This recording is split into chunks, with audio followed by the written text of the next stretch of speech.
right before it doesn't stop immediately. It starts to go woo, woo, woo.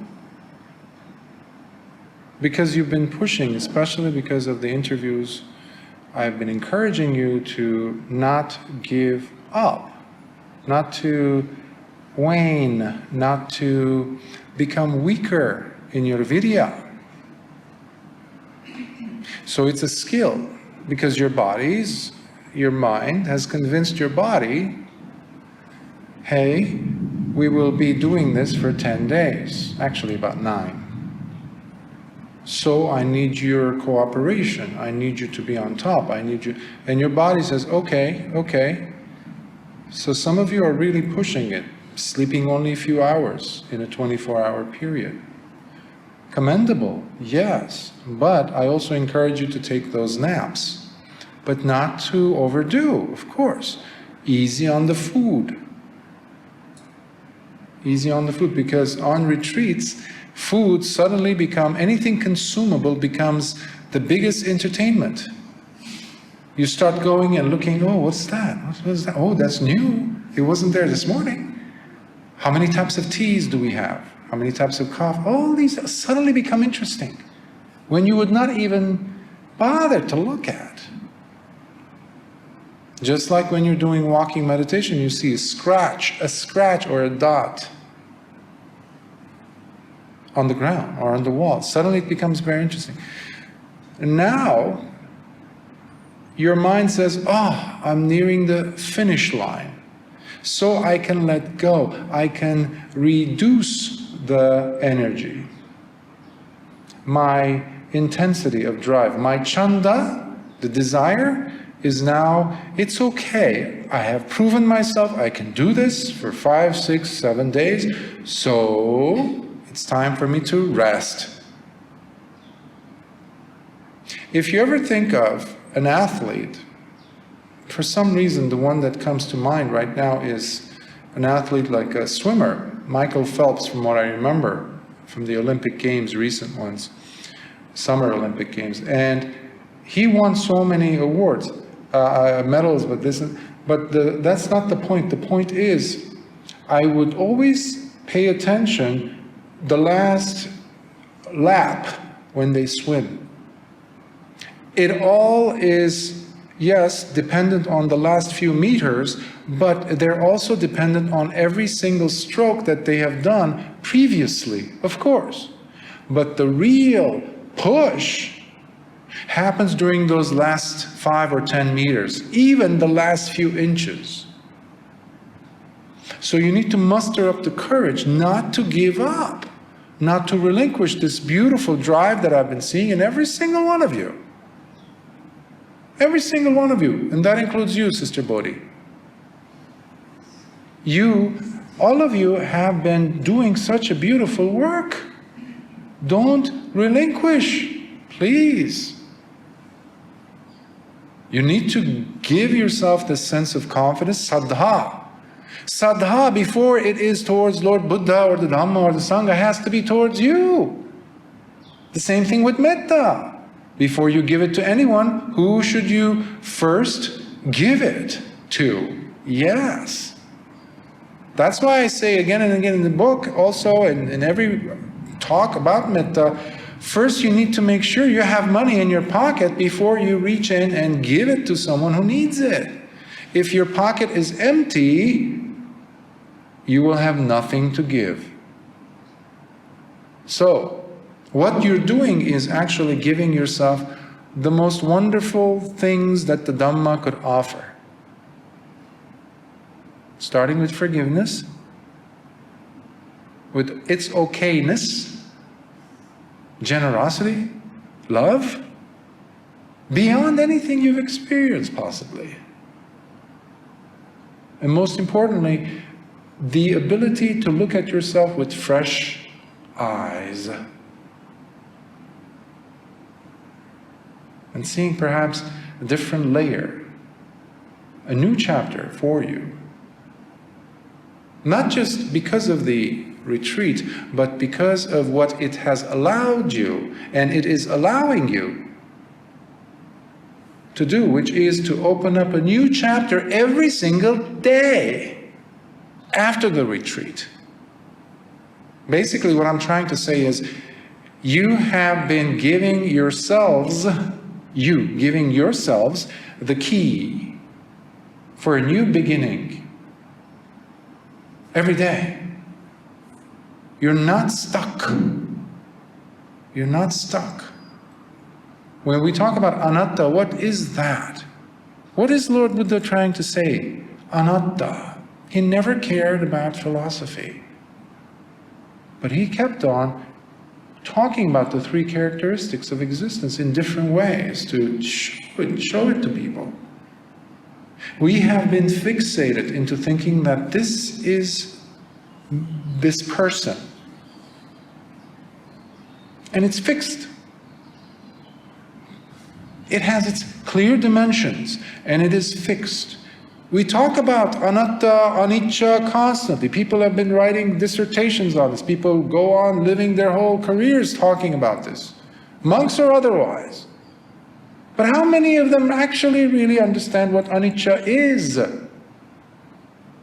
Allowing yourself to turn on a new page, a new crisp, blank, beautifully white, nothing on it, page every single day is a treasure that not even the richest person on the planet possesses.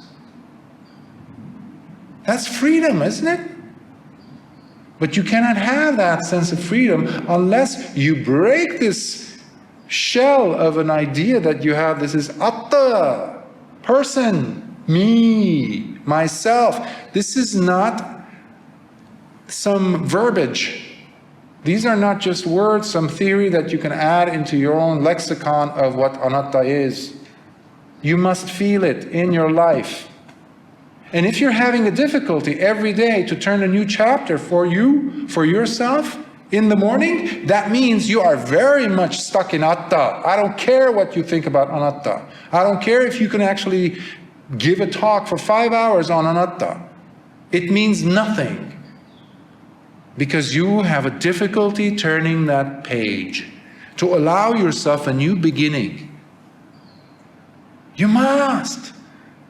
What if in 5 seconds you die?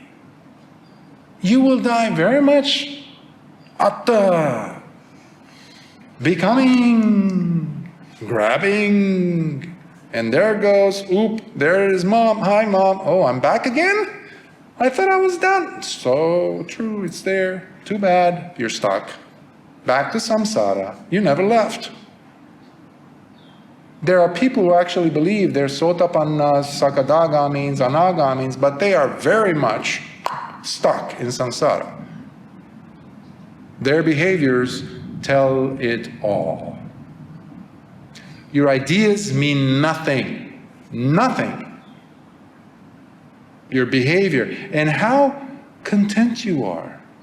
How well does the Dhamma beat in your heart? I don't like these words to be poetic. They must have some significance for each of you in your own ways. And the word that keeps coming up, the feeling that keeps coming up is tolerating yourself. At least can you do that? Instead of, maybe forgiveness might be too big of a word or sentiment. Can you tolerate yourself? Can you not lie to yourself? How do I know you're lying? I can tell from the way your body moves. Your body will never lie. Your behavior will never lie. Your words, oh yeah. Even though you think you're saying the right words, you believe in them, your body will never lie, ever. Your behavior. And the Dhamma is all about behavior. People came in droves, hundreds of thousands of people came to Lord Buddha to listen. Not because of his personality being charming. They came because they saw a different behavior than all the other so-called religious people in India. And India was full of them. To this day, you could see people. The qualities dropped tremendously, of course. They came because not only Lord Buddha's behavior. Yesterday you asked me about, did Lord Buddha have his hair in the same way as it's depicted in statues and paintings? And I said, no.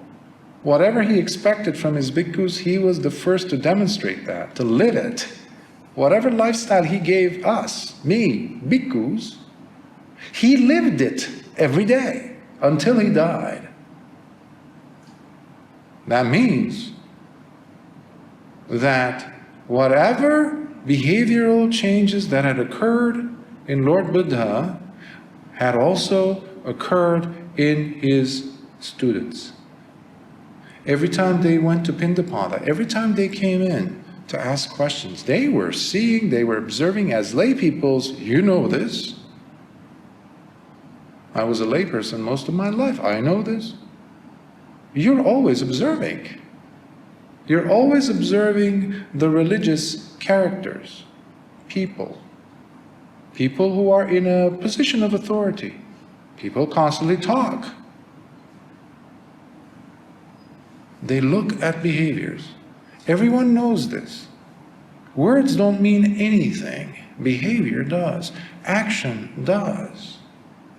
And here you are demonstrating such beautiful actions every single day with mind, speech, and body. Please maintain that and don't let it go down. I know it's starting to go down a little bit. Maybe a lot with some. Just pull it back, lift it up. It's like, you don't want to do a nosedive before you reach the airport. Okay? Slide, it's okay, you keep going, don't worry. I'll ease you in, don't worry. Give it your best.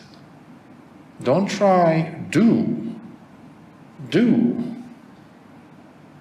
Put the energy, and always be curious.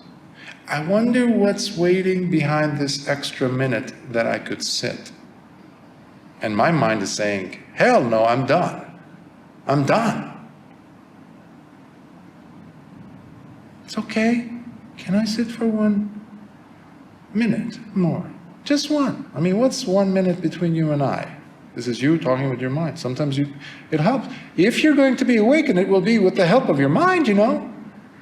So sometimes you need to sit down and converse with the mind, convincing it that this is not just for you, separate from the mind, it will be for you thanks to the mind. After all, what is this thing that's going to become awakened?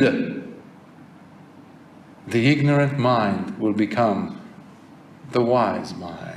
The fourth radiance that I was talking about, that obscures everything else in its brilliance. The wisdom. Whose wisdom? What wisdom? The mind. So this is with the help of the mind. So when you're dealing with the hindrances, you're not fighting with the mind. We're not fighting with the hindrances in the mind that might seem like it is working against you. Far from it. With the help, assistance, collaboration of the mind. So it's your attitude. It's your attitude that needs to be rechecked. Tiny little tweaks, that's all. Tweaks. Can you do that? So please don't relinquish. Don't give up. And as I was saying, I know tonight is not the final night of the retreat, but it's good to know, again, I mentioned this to a few of you, I think, how to maintain the level that you're on right now, the least you could do, as far as sitting goes, is to have a daily sitting of one stretch of 1 hour. That is still somewhat conservative. All right? So, but to be quite generous and to make sure that you're going to keep growing, because you're not going to be growing only in an intensive retreat like this. I'm not a believer in that. You can actually grow beyond the retreat in your daily lives. While you're at your job, while you're driving, going to work, dealing with people, dealing with difficult people. So I need you to get that idea out of your mind. That, this is it, so I'm not, this is the best that could happen, so from now on it's just downhill as far as progress goes. No. You put an extra hour on top of that hour in a day, genuine effort, you will continue to grow and progress. So whose responsibility is that? But it needs to be genuine effort. It needs to be honest. You need to be softer, forgiving of yourself. And you need to be always, whatever it is, ideas and things that you have developed, be able to walk away from that immediately. Because hey, if it was truly wise in nature, if it's truly Dhamma, you walking away from it won't mean anything. Because if it's true Dhamma, it's already transformed your heart, your mind. You don't have to carry anything. The heart of the Arahant is always empty, all day, all night. That's from Ajahn Mahabua himself. The heart of the Arahant is always empty. Doesn't carry a thing. That is why they're so light. They're so light. So become light. These are important, and these are enhancing legacies for the Dhamma Sasana, Buddha Sasana. And we have to take care of them more than our loved ones. The Dhamma. We have to take care of it. Because of what it means. This is not just some teaching. This is everything. Especially now. It heals, it's medicine. Your most beloved loved one, if they get sick, if they have some issues, one day you might not be there, but the Dhamma will. If they have the necessary karmic bonds or connections or intentions, they would benefit from it. Even when you're long gone and no one remembers you. The Dhamma is so precious. It's the most valuable thing for those who know its value. For the rest, that's not our concern. Our point is to make it available for whomever has little dust in their eyes. As Brahma Sahampati encouraged Lord Buddha to teach. And he was so successful in convincing him. Just with that phrase, Bhante, please, please, Lord, teach the Dhamma. Open the gates to the deathless. For there are those with little dust in their eyes who will listen. And Lord Buddha scanned the universe at that moment to see if that was the case. And he saw a lot of people with thick, thick layers, cakes of dust in their eyes, for whom the Dhamma was not going to be possible. But then he also saw those with little dust in their eyes, who just need some shaking, some to get them out. So the Dhamma is for them. And in case you're wondering, I'm standing by what I guaranteed you with yesterday. Meaning, the very fact that you're here tells me very clearly that if not in this life, then definitely in future lives, you will be most certainly anchored on that chanda to become an arahant. Which is such a beautiful, but such a rare thing in the world. We just need about 1 million people on this planet to save it. Climate change, all that nonsense. Everything. It's not just that. It's people's lack of sila that's killing the planet. That's why it's a nonsense. They're going about it the wrong way. Nobody's talking about sila. That's the problem. That's the problem. So if we just have 1 million practitioners on a planet that has almost 8 billion, the whole thing will become a paradise. Despite the fact that the majority are not like that. So, always, always make sure you do not underestimate what it is that you are experiencing and learning. All right? So, tonight's sutta is Vibhanga Sutta. Sometimes Vibhanga is translated as exposition. I like to call it explanation. We don't need to use words that people go, huh? You know, I like to use words that are more relatable, and it has another name too, Jati Pachaya Sutta. But it's usually recognized as Vibhanga Sutta. There's many suttas having similar names. If you have thousands and thousands of suttas, even in one Nikaya, like the Samyutta Nikaya, this is from the Samyutta Nikaya, the Connected Discourses, which has over 5,000 suttas. The Anguttara Nikaya has 10,000 over. So the Vibhanga Sutta, what is an explanation of? Paticca Samuppada.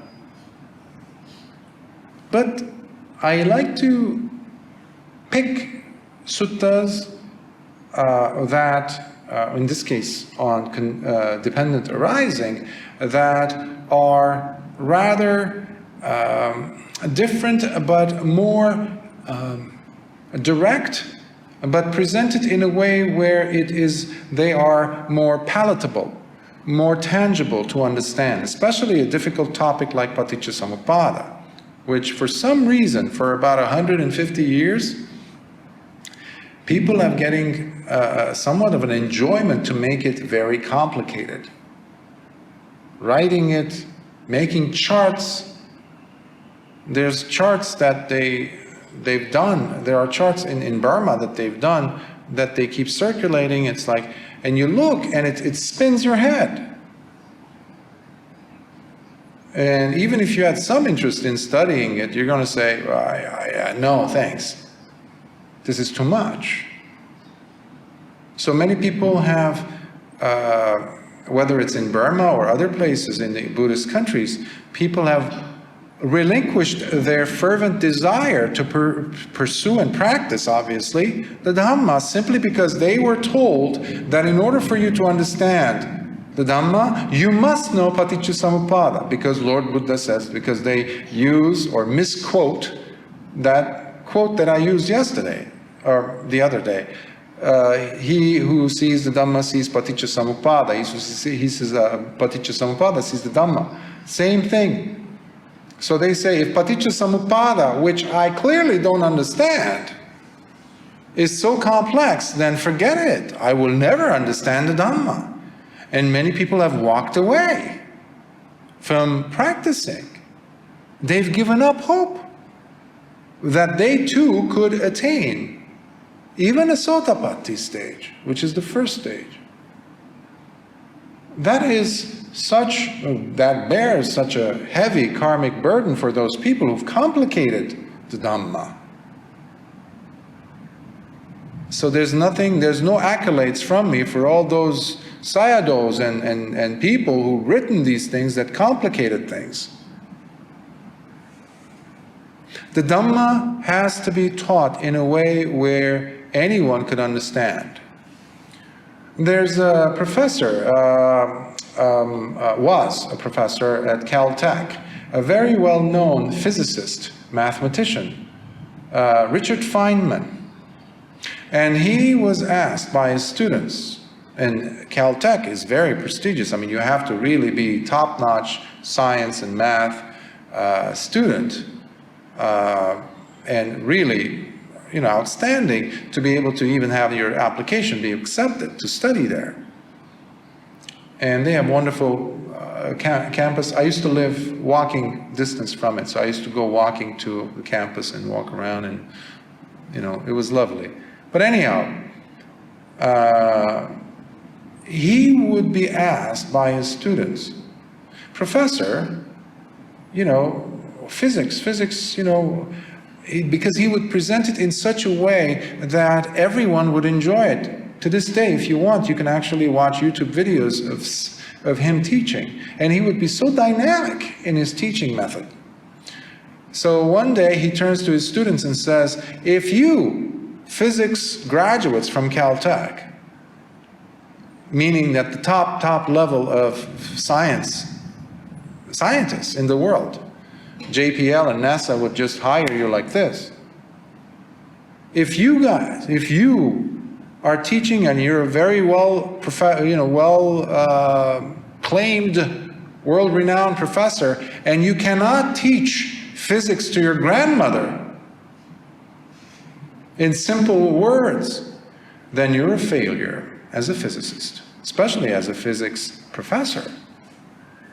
And he would explain, he would demonstrate what he means by this. He would explain to you very complex ideas in physics in ways that you could understand. Yeah, I get it. Even a 10-year-old would. Now, again, Dhamma is incomparable to anything out there, but we have to use tools from the mundane world. So for me, that resonates very well in how so many people have complicated the Dhamma unnecessarily, to their own detriment as well as the detriment of those who could have been on the path. They ruin their lives, in essence. So there's karma attached to this. So we have to take responsibility when we are making Dhamma available. And what kind of Dhamma? Is it real Dhamma or is it Dhamma? And if it is Dhamma, then am I really taking care of it? Like my parents would say, take care of this as if it is the pupil of your eye. It's an Armenian saying, like, you really have to protect it, cherish it. Don't let anything mess it up. So can we practice? Can we teach the Dhamma? Can we take care of the Dhamma like that? And you don't have to be teaching Dhamma per se, to be protecting it as if it's the pupil of your eye. Your practice, how you practice the Dhamma in your life, how you approach the Dhamma, are you approaching it with that much reverence? Like if you're parents and you had a baby, and you're looking at your baby, when a baby is born, the front part of the skull is soft, right? And I remember my younger brother, also my nieces and nephews, when they were born, I would just be extremely careful not to touch that. And I would just look, because it would be darker slightly if they're bald. And you're so careful. And even later on, when they grow up slightly, and you go and see them in their crib, you sometimes want to lean in and kiss them on their head. How do you do that? Roughly? Abruptly? Noisily? Or with extreme caution and tenderness? That is how we need to be protective of the Dhamma. It's more valuable than your own parents. It's more valuable than your own children or any loved one you've ever had or would want to have.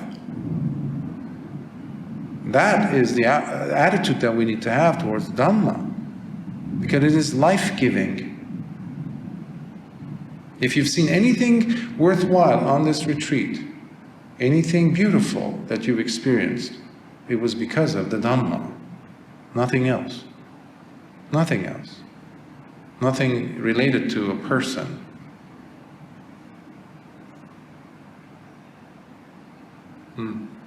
So today's sutta is sutta number from the Samyutta Nikaya, 12.2. Sometimes it's 12.20, because you will have in Samyutta Nikaya sometimes within the same grouping, like this one is Nidana Vagga, which is really a big group of suttas dedicated on the theme of causation. Nidana means causation, another word for causation. So 12.2, it is the Vibhanga Sutta, in English, an explanation. And you need to understand that whether a Buddha or Buddhas or Tathagatas arise in the world or not, the Paticca Samuppada principle will always be there. Unchanged. Just like the Dhamma. Whether there was a Lord Buddha or not, doesn't matter. There's always Dhamma. The teachings will be lost. Definitely will be lost. And that's one of the criteria for a Buddha to appear, by the way. There should not be any Four Noble Truths, any hints of it, anywhere left. That's one of the requirements that necessitate the appearance of a Buddha. So here we look at the Paticca Samuppada again in a different way, actually from the reverse order. So I like to change it so you have different perspectives.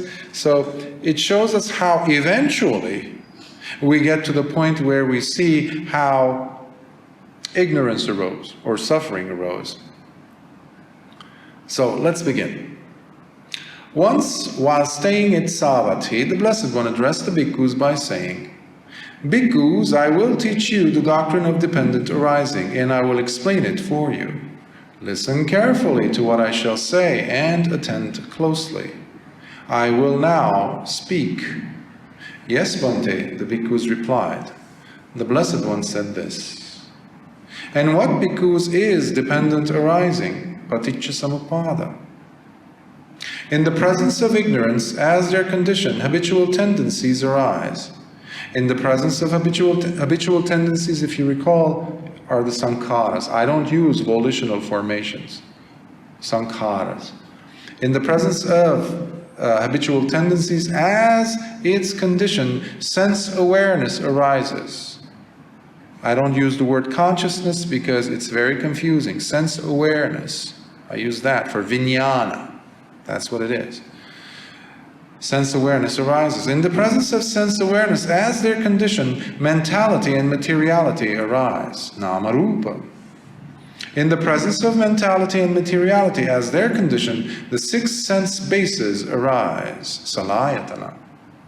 In the presence of the six sense bases, as its condition, contact arises. Passa. In the presence of contact, as its condition, feeling arises. Vedana.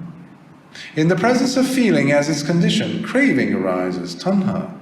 In the presence of craving as its condition, grabbing arises, upadana. In the presence of grabbing as its condition, becoming arises, bhava. In the presence of becoming as its condition, rebirth arises, jati. And in the presence of rebirth as their condition, aging and death, grieving, wailing, distress, torment, depression, and anguish arise. Thus, this whole accumulation of suffering arises. So whether there's a Buddha or not, whether you are in transition between lives or not, this is taking place, unchanging. This will always be there. Always. So here we see a complete, albeit a simpler, model of the dependent arising teaching that shows us in a very comprehensive and applicable way the principle of the 12 links, showing us that they are conditionally arisen, conditionally, which means that they are impermanent. Impermanent. And because of that fact, are all what? Dukkha. Anything that is impermanent will not be sukha, ultimately. It is always dukkha. Always. And what exactly, bhikkhus, is aging and death? Jara marana. So he's starting from aging and death. The aging of all beings in the various realms of existence, their growing old, the erosion of teeth, grayness of hair, wrinkling of skin, decline in vitality, the body becoming decrepit with the burden of years, degeneration of the faculties, all this is called aging. This does not necessarily have to do with age per se. If you remember some years ago, almost 15 or 20 years ago, there was a big announcement that an actor that was well known around the world, Michael J. Fox in America, suddenly he developed a disease, Parkinson's, right? So, and he's been fighting it. That's the interesting part. They fight the disease. Fighting aging. And today science is working day and night, and there's plenty of idiots with big and deep pockets who are funding such research so that they can extend it. Some people who have died without the technology being in hand, they said, okay, put me in the cryogenics, freeze my body with liquid nitrogen. There's entire corporations dedicated to that service where they're not allowed to tell you of their clientele list.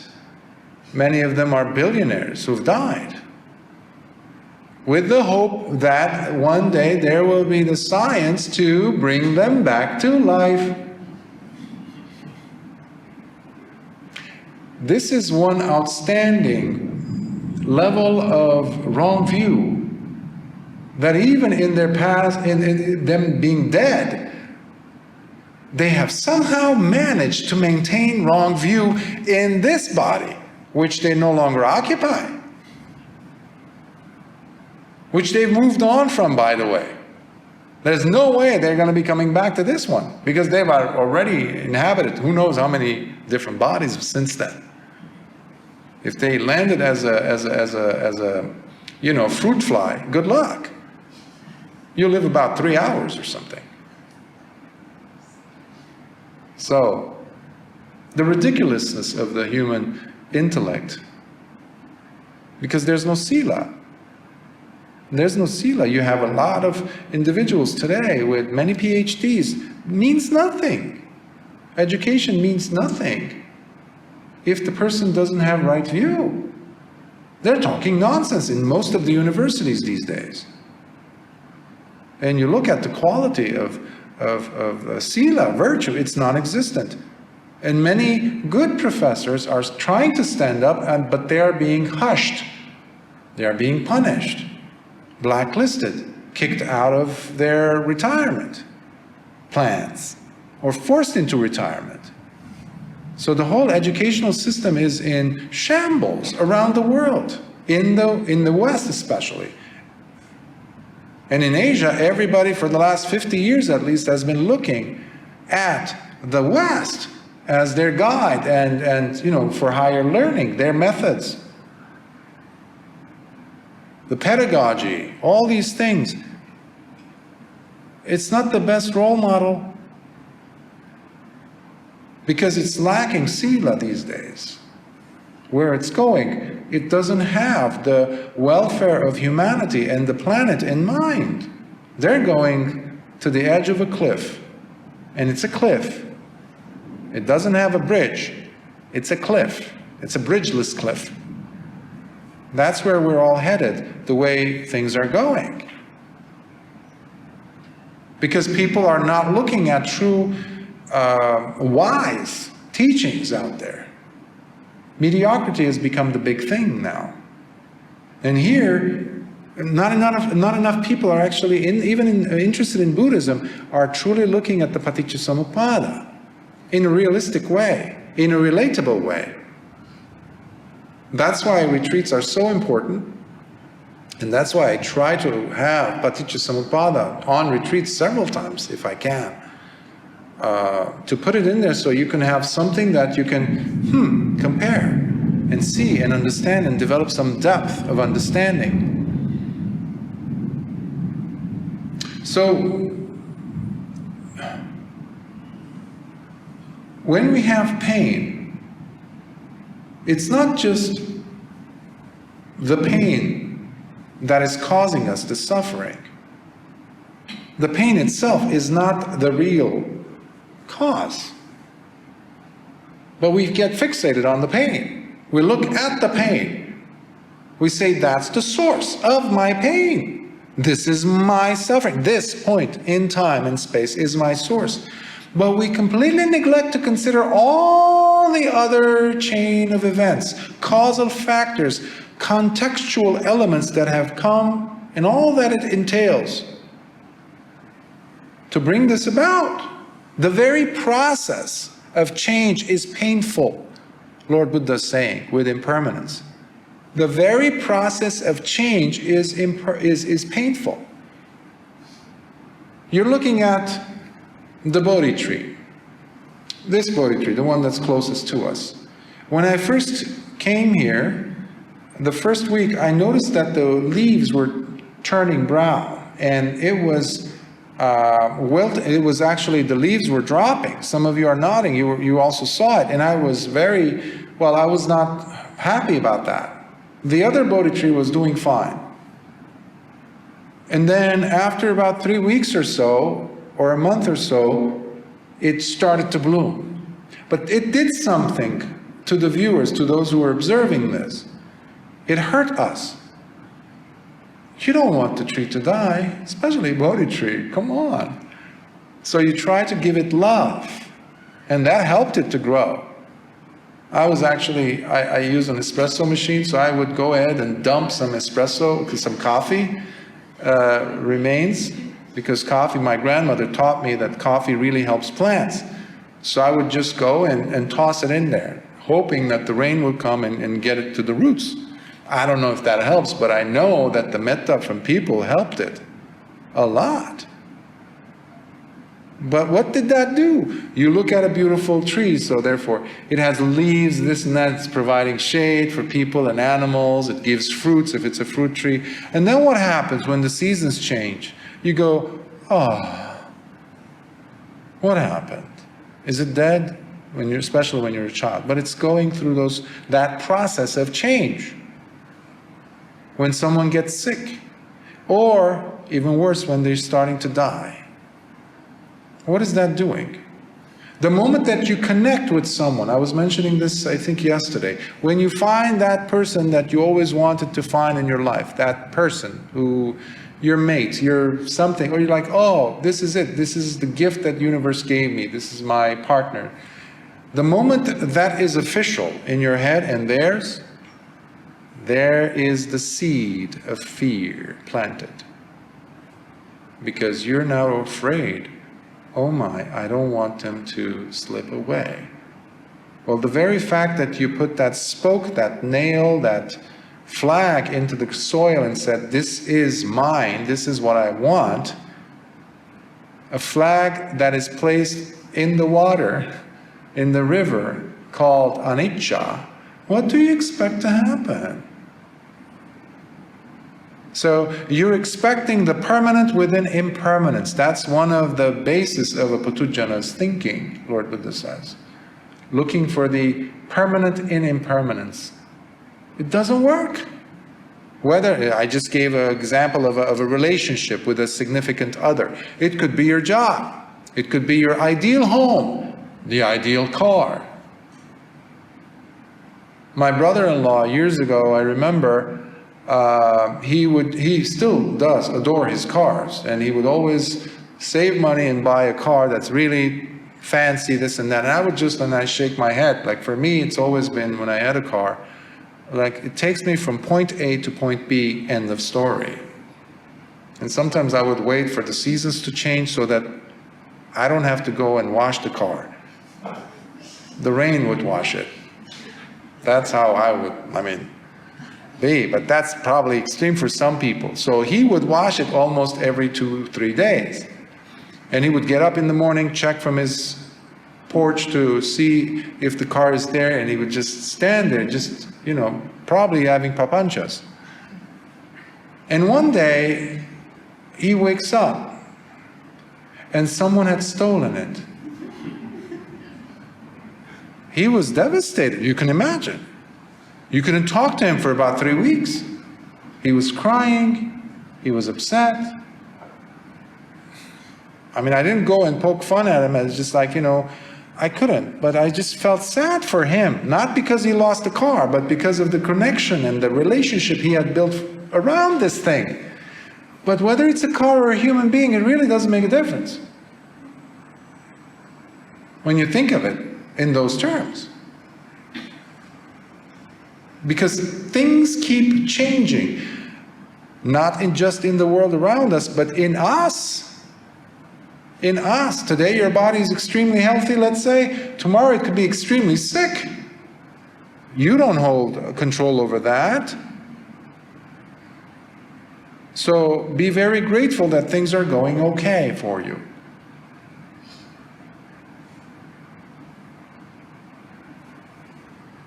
Things just keep changing. So that's what he's talking about in this link. The passing away of all beings in the various realms of existence, their mortality, the breakup of their bodies, the coming to an end, perishability, impending death, completion of their time, the breakup of the aggregates, the laying down of the carcass. This is called death. So first he explained aging, then he started jara, and now he explained marana, or death. What is it? So that no one actually will misconstrue what he's talking about. People are people. He's spilling it out in detail, dropping the carcass, being done with this body. That's death, he's saying. Therefore, these processes of both aging and death are together called aging and death. And what bhikkhus is rebirth, jati? The birth of beings in the various realms of existence, their rebirth process, the descent into a womb, the composition of the new body. Because when you are reborn or reappear in a heavenly realm or in the hell realms, you don't go through a womb. But nevertheless, Lord Buddha is calling that rebirth. It's jati in either way. The manifestation, the composition of the new body, the manifestation of the aggregates, the obtaining of the sense bases. All this is called rebirth. And you must remember that it could never be the case where birth somehow would not lead to death. It could never be the case where it is otherwise. If there is birth, that is. If there's birth, there most certainly will be death. Inescapable. That's why so many people talk about Nibbana as the deathless, but you also have to understand it is the birthless. That's even more important, because by the end of that life, the Arahant will die. But he definitely, or she definitely, will not be reborn in any realm. There's no birth. Done. Mission accomplished. And what bhikkhus is becoming? Bhava. There are these three states of becoming. Becoming into the sensual realms, kama loka. Becoming into the form realms, rupa loka. And becoming into the formless realms, arupa loka. This is called becoming. And what he's talking about are the 31 layers of existence, Buddhist cosmology, if you will, where we have the kama loka are realms. There's several, 16 I think, and more than that. And they involve the senses. So you're seeking pleasure, sensual pleasure. But if you're in the lower realms, you have more possibility for painful sensations. You feel it in whatever body that birth will give you. If you're an animal, for example, or a human. And obviously human beings also are in the Kama Loka realm, within that range. And then you have over 10 realms above us, devas, who are in the Kama realms. That's why they really enjoy pleasure. They love it. And that's why it's very dangerous to be reborn in the Deva realm. Even though many bhikkhus might have actually encouraged you to be reborn in the Deva realm, that's actually the worst thing you could ever hope for as a Buddhist. Because you have every possibility to walk away from whatever Dhamma you've ever seen, heard, or experienced. Because they're that powerful. You think sensuality in this body of yours is big, it has been tempting? It's nothing compared to some of the Deva realms. You think your sense of smell is very, you've smelled everything out there that's beautiful? Oh no, you haven't. It's so mesmerizing, it's so attractive that a person can be sucked in and be lost. Be lost in those pleasures.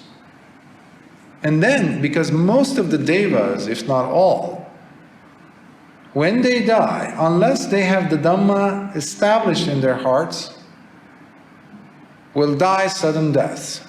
Even though as a deva, especially if you're like in a ruling position like Sakka or Indra, there's some signs that you get.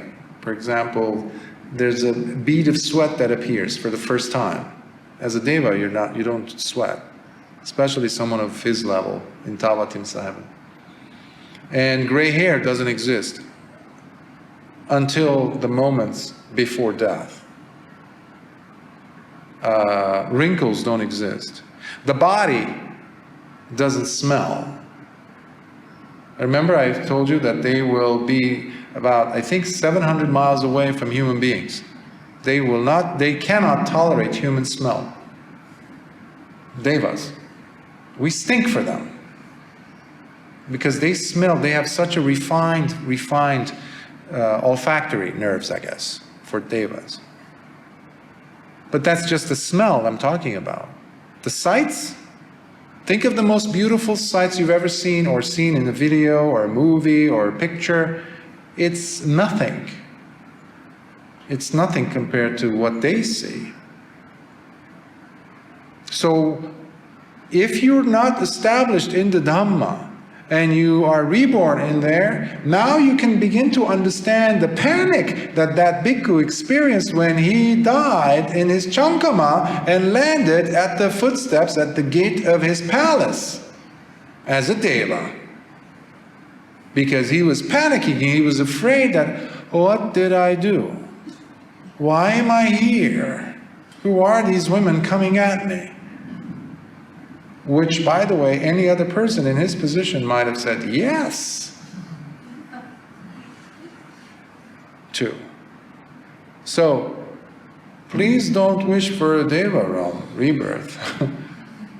If it is, may that be the pure abodes, which is the different realms, about 5 of them, where only anagamis can be reborn into, but the guarantee is that you will not leave without becoming an arahant. Possibly become an arahant at landing or during your lifespan there. But in order for you to enter that, you need a special visa. It's called anagami, which means you must have dropped your 5 lower fetters. Simple, right? But even as a deva, if you have no other option and you're being reborn there, make sure that the Dhamma is in your heart. Make the wish. If you know that you haven't reached that stage yet, make a strong wish at that moment to find the Dhamma wherever you land. That is when people come and say, oh, Bhante so-and-so died, could you say a blessing? I will never say, and may she, may he attain Nibbana, when I know the person rarely came to the temple, rarely read a sutta. My wish, my intention, rather, would be to extend that thought towards this person so that they might be jolted somehow to use any good punya or merits that they might have accumulated from different lifespans and work that to funnel that towards being reborn at a time period, at a place where there is Dhamma available. And especially to have the intention to pursue the Dhamma. That is the best wish, prayer, if you will, even though we don't have prayers as such in the Dhamma, in Buddhism. That is the best thing that could be done for people who are dying. But especially before they die. To talk to them about the 5 precepts. To encourage them to remember them keeping the 5 precepts. Remember, Mom, when this happened and you didn't allow us to kill the spider or to do this, and you said, no, why are you doing it? Take the spider in the cup, take it outside. That was so beautiful, Mom. What did you just do? You just encouraged her to practice Panatipata Veramani Sikkhapada Samadhi. There's so much you could do.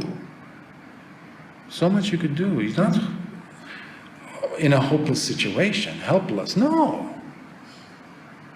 Even when they are in transit or they're in a coma, seemingly unconscious, I keep telling people they're 9 times more sensitive than you are right now in conscious state of different vibes and frequencies and thoughts of people and emotions. That's why you never think bad thoughts around them.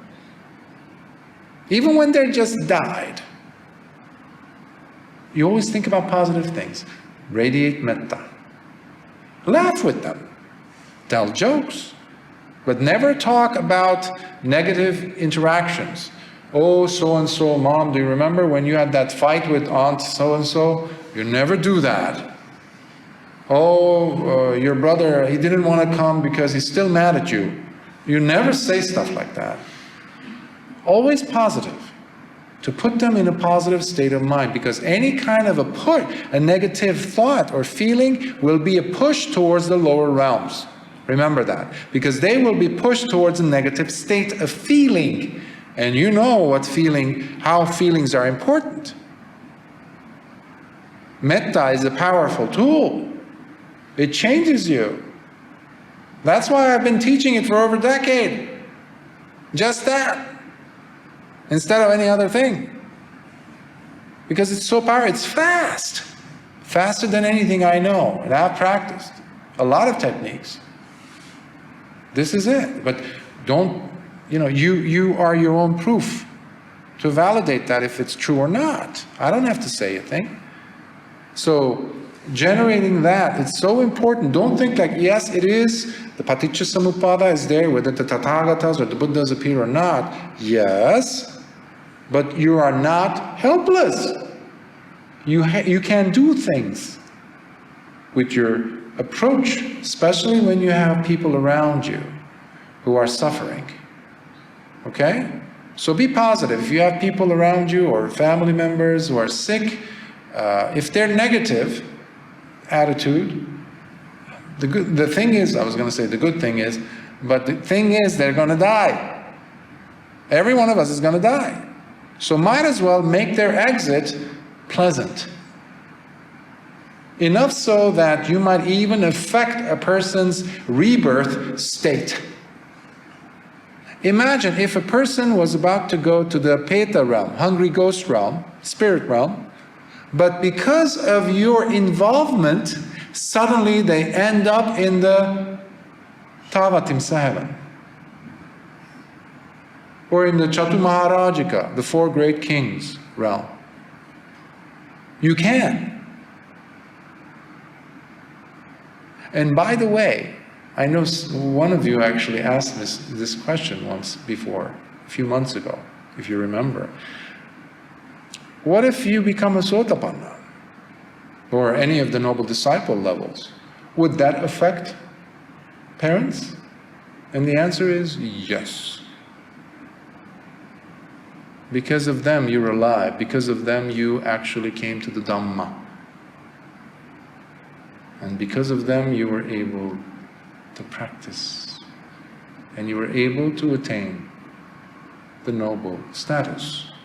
Whatever realm they are, if they are in the lower realm, guess what?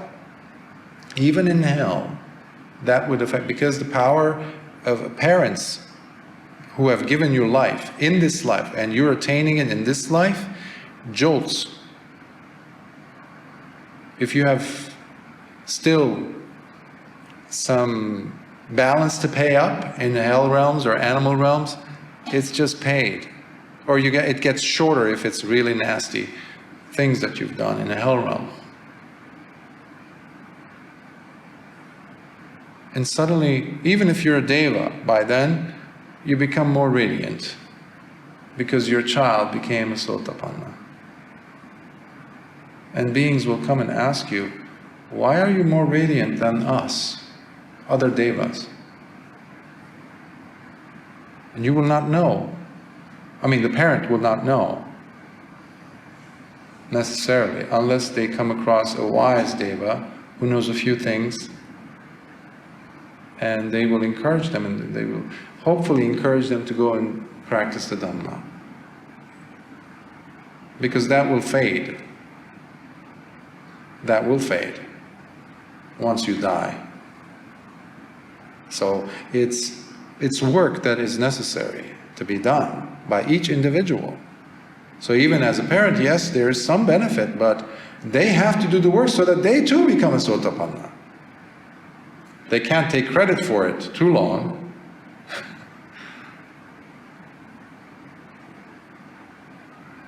So if there's birth, there will always, always, always be death. And death always involves some level of suffering. There's no, whether you're rich, you're poor, you're this or that, it hurts. Even if you're a deva, it hurts to lose someone. And what bhikkhus is becoming, bhava. I just mentioned, I read that, okay. And what bhikkhus is grabbing, upadana. There are these 4 types of grabbing. Grabbing onto sensual pleasures, grabbing onto views, grabbing onto rites and rituals, and grabbing onto the belief in a substantial self, sakkaya ditthi. This is called grabbing. So you see, they're quite similar to the fetters, sangyojana, right? The first 3. But you need to also think about how upadana, or grabbing, usually translated as grasping or clinging. I like the grabbing, as I mentioned, because it's more true to the actual action, that it involves. Because it comes to the apex. The grabbing part, the action of grabbing comes to its highest point in the form of panchupadana khandha. The 5 aggregates that we call, the 5 grabbing aggregates, the thing that makes you say, this is my body. Me, my personality, my views, my opinions, who's mine? If you don't have pancha upadana khandha, you will not be able to see that, because it's dissolving. When a person becomes truly a sotapanna, it is coming apart. It's like something that, you could use wax as glue sometimes. You can put things together, and there's like paper mache and other types of statuettes and things that people would make with wax. But put that next to a heat source or a heater. Slowly, slowly, what happens? The wax melts. And the things, what happen, that are attached to it, start falling off. Poop, poop, slide. That's what happens when a person becomes a sotapanna. It's coming apart. Even though we say sakkaya ditthi drops, it doesn't fully drop. The sense of self it's still there, because you're like, the example that I've given in the past, it still works, is imagine the mercury filled, or the lead that you put in your, fillings, tooth fillings. If you have a cavity, you go to the dentist and they put that metal filling. And if you've been wearing, it's been there for 20 years, 30 years, 40 years, and then you go to a dentist and he says, or she says, let's remove that. We have the new technology and we'll put porcelain. And plus, mercury, it's poisonous. Let's remove that. And you remove it. Try as the dentist may try to remove the stains, they will stay. Even though there's not any mercury left. They swear by it. There's porcelain now filled. But it still has the stain of the mercury on the tooth. It's similar like that. The sense of self, it's like, but there isn't attachment to it. That's why it's life transforming. It changes it. The person has passed the point of no return. That's why they will never be reborn in the 4 lower realms. Impossible. If they're true Sotapannas. Sometimes students can actually fake it. I've been faked before by answers and things, like when I've been asking them this and that. Sometimes I've had that situation where they might have talked with this person, that person, this person, this person, that person. They never expressed it. They never actually experienced it. So what happens is they read on it so much that when the teacher is asking this and that, and when a student comes to the teacher, everybody's in their best behavior. I don't care how old a person is. I've always noticed this. People are in their best behavior. So the teacher only sees you then in that time, and they're asking you a series of questions, yes. But if you've done a lot of research and you're giving them the right answers, the teacher might say, okay, you're a Sotapanna. Fine, go home. Continue practicing. Okay? It doesn't make anything happen for the teacher. But the person has to deal with that. Because now they're fighting with themselves. Am I a Sotapanna? Am I not? Am I not? Because I'm doing these things and I'm not supposed to. Why is this so? I'm not a Sotapanna. But they're fighting unnecessarily. Why don't you go ahead and work on it until you really become a Sotapanna? Who cares about the title? Who cares? If you are, good on you. You won't need anyone's confirmation. You won't. Because people keep asking me, what do you think, Bhante, am I Sotapanna?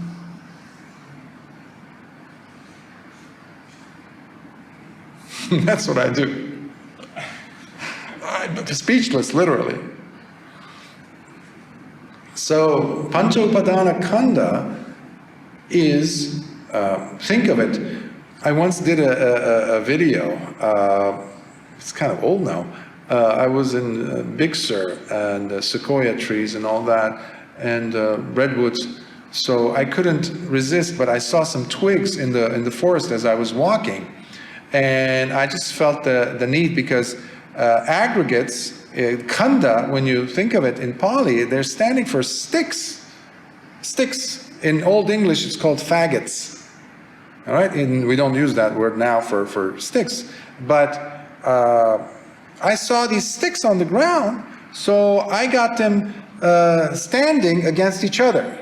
They were crooked, they weren't straight, so I was spending time to actually get them to stand, and lo and behold, they backed each other up and they were standing together. That is Pancha Upadana Khanda.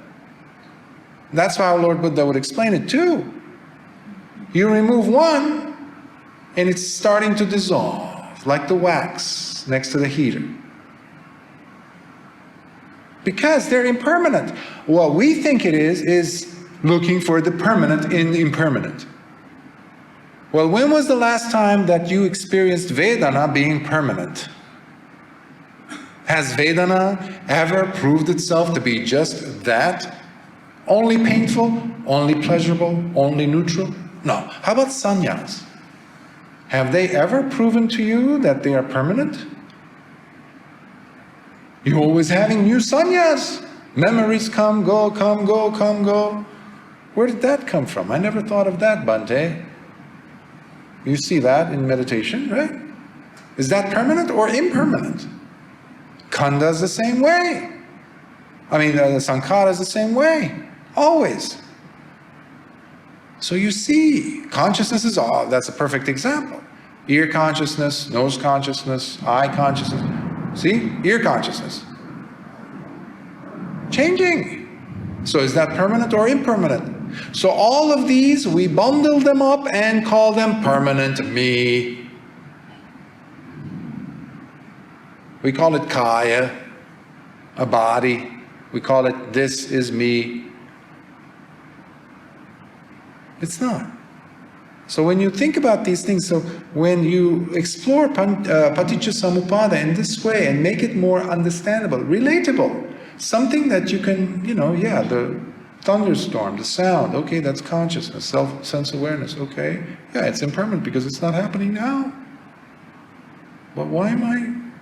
So now slowly, it makes sense. So there's nothing substantial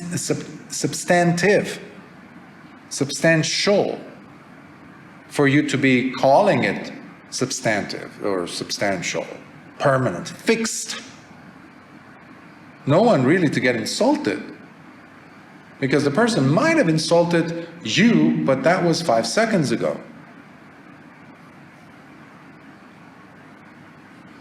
I was shocked when one of my professors, when I was studying still at the university, he said, "How long do you guys think anger lasts?" Truly, scientifically, under experimentation. Everybody gave a different answer. Some said 10 seconds, another one said 10 years, another person said 1 minute. He said, prepare yourself for a shocker. 1/400th of a second. That means you take a second and you cut it into 400 pieces. One of those pieces is how long the anger lasts. Bahya, when seeing, just see. Lord Buddha knew about that 2,600 years ago. Gives it a different spin, doesn't it? The things that we really take seriously. Not just anger, the way you taste something delicious, that you think it's delicious.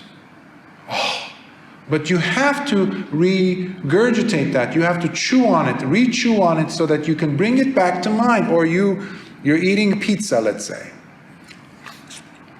The taste, okay, now it's gone. You have, I think, about 4,000 or 5,000 different sensors, taste buds, I think, on your tongue. I think that's how many, unless it's more. So basically, that's a lot. But now they don't have an object. But the brain does. The mind does. That is the problem child. That is the troublemaker. The taste buds are done. They're like, there's nothing for me to chew on or to taste. And it says, the mind says, yeah, it was delicious. Yeah, let's reach over for another slice. Let's stuff our face with that. Okay. Now you're retasting it, but it's not the same. It's changing, but you're creating a link. You're creating a story. You see, you're trying to create what? Permanency in impermanence. Does it make sense what this whole business of atta and anatta is? It's nothing philosophical. You don't have to go and study and get a PhD for it. No, you don't. It's not complex. It doesn't have to be. You're experiencing it every day of your life.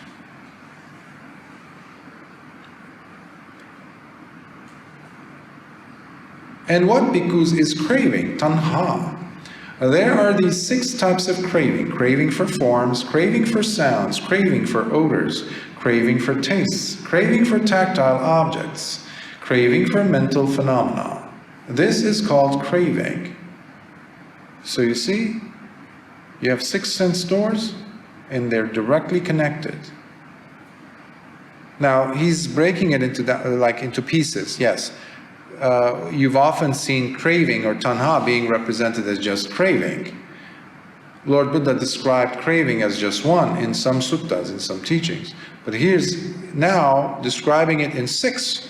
Why? Because they correspond with the 6 sense doors. Makes sense. Same with the consciousnesses. 6 senses.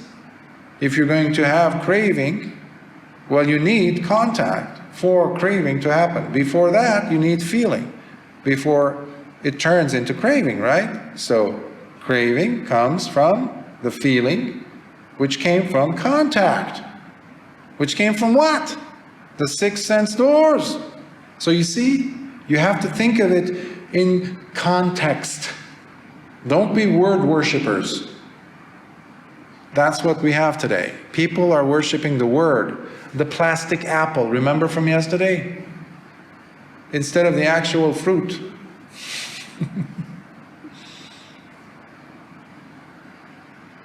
And what bhikkhus is feeling Vedana?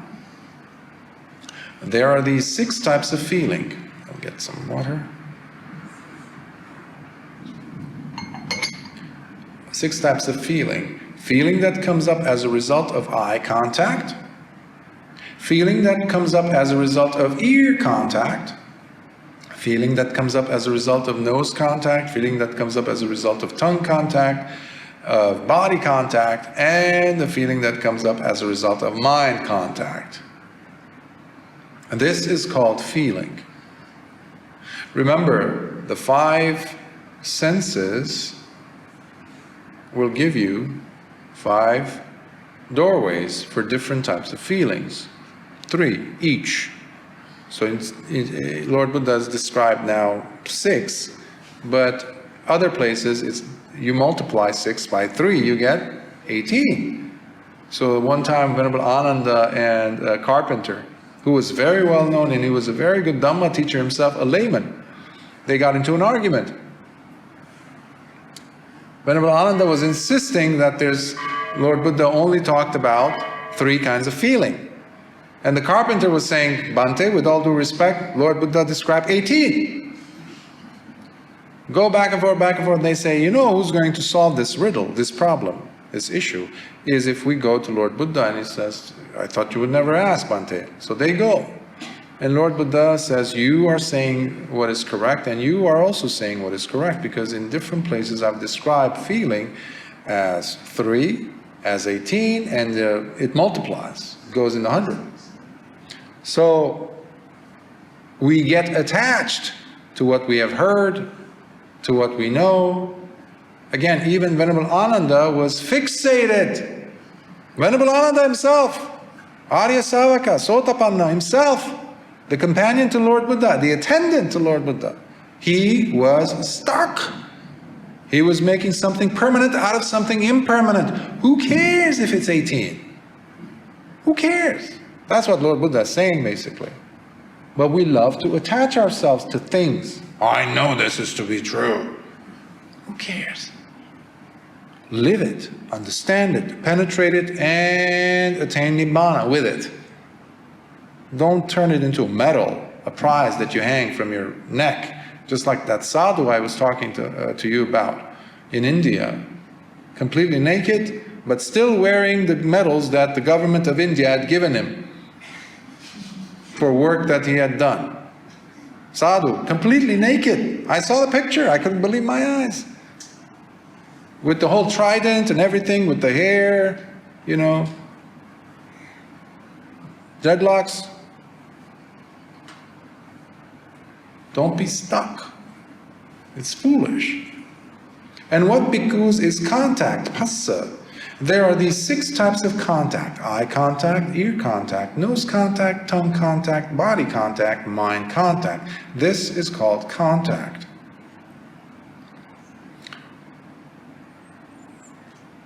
Oftentimes when you're sitting, especially on retreat, on long sits,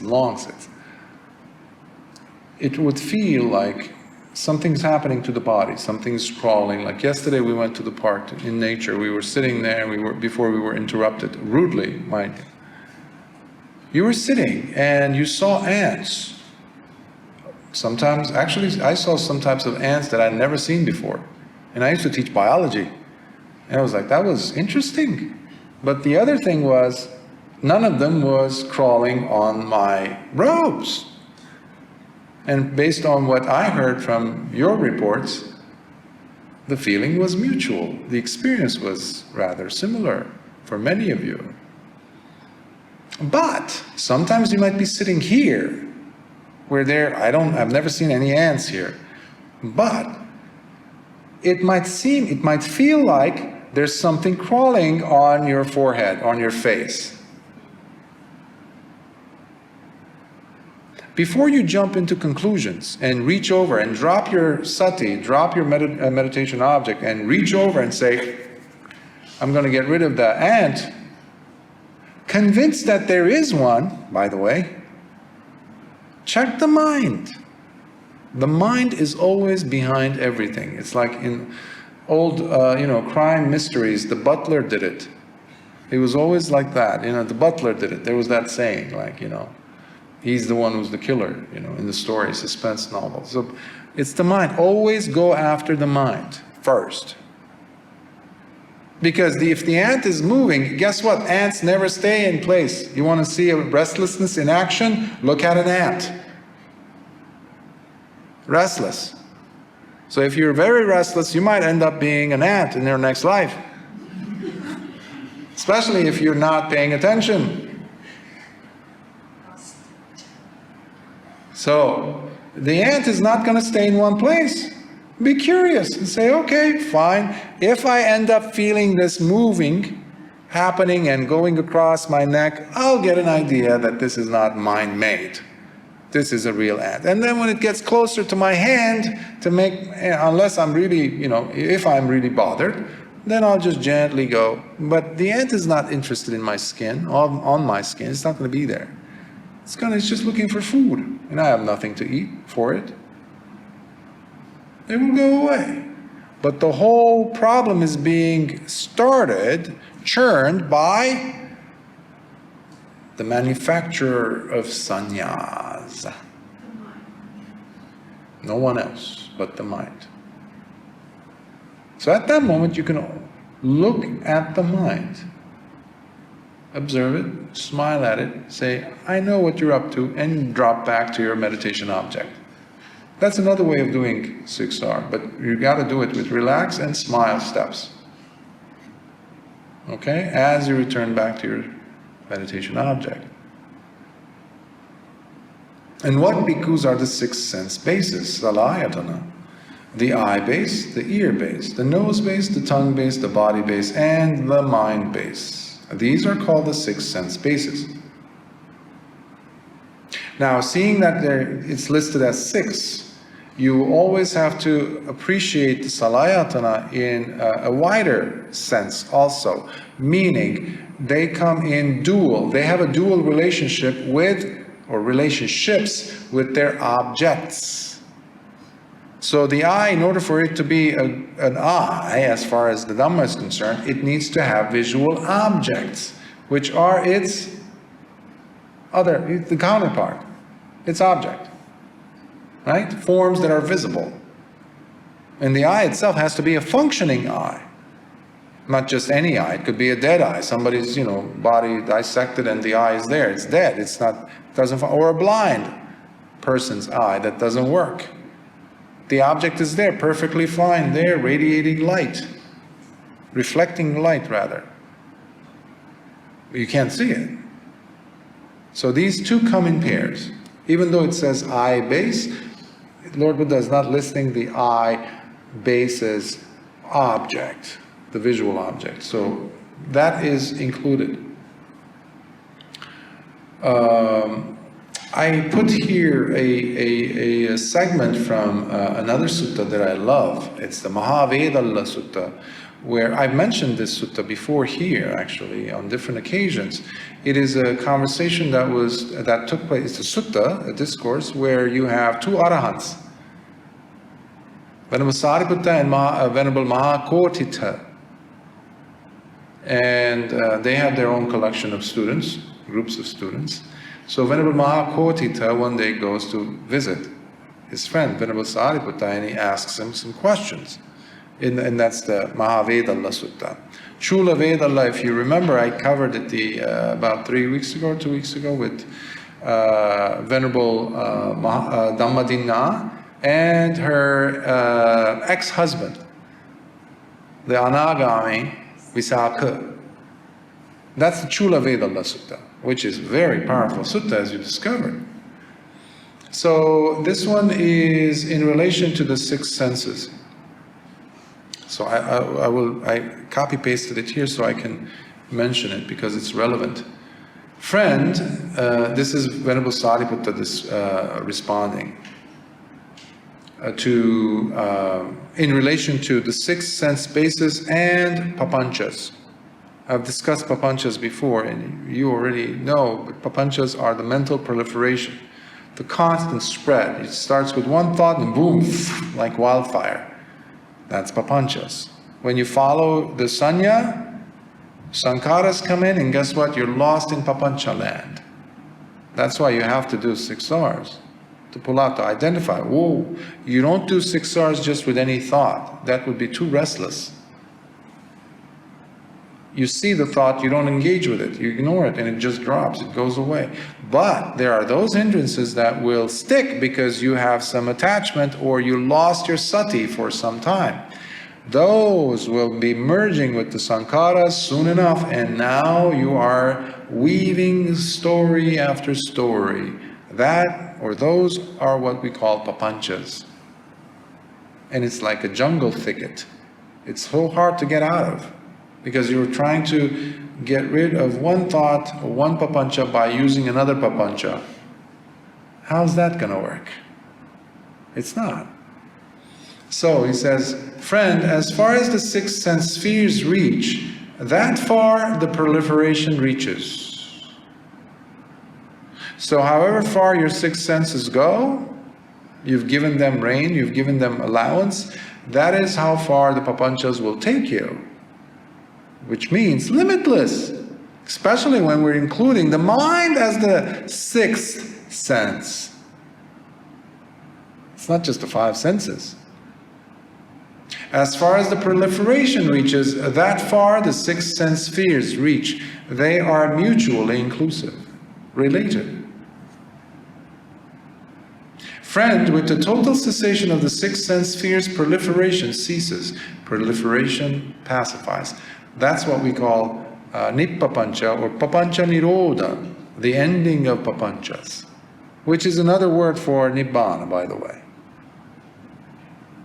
Remember from the, I think it was the first night I covered Anuruddha Mahavitakka Sutta, Anuruddha and the Thoughts of a Great Man.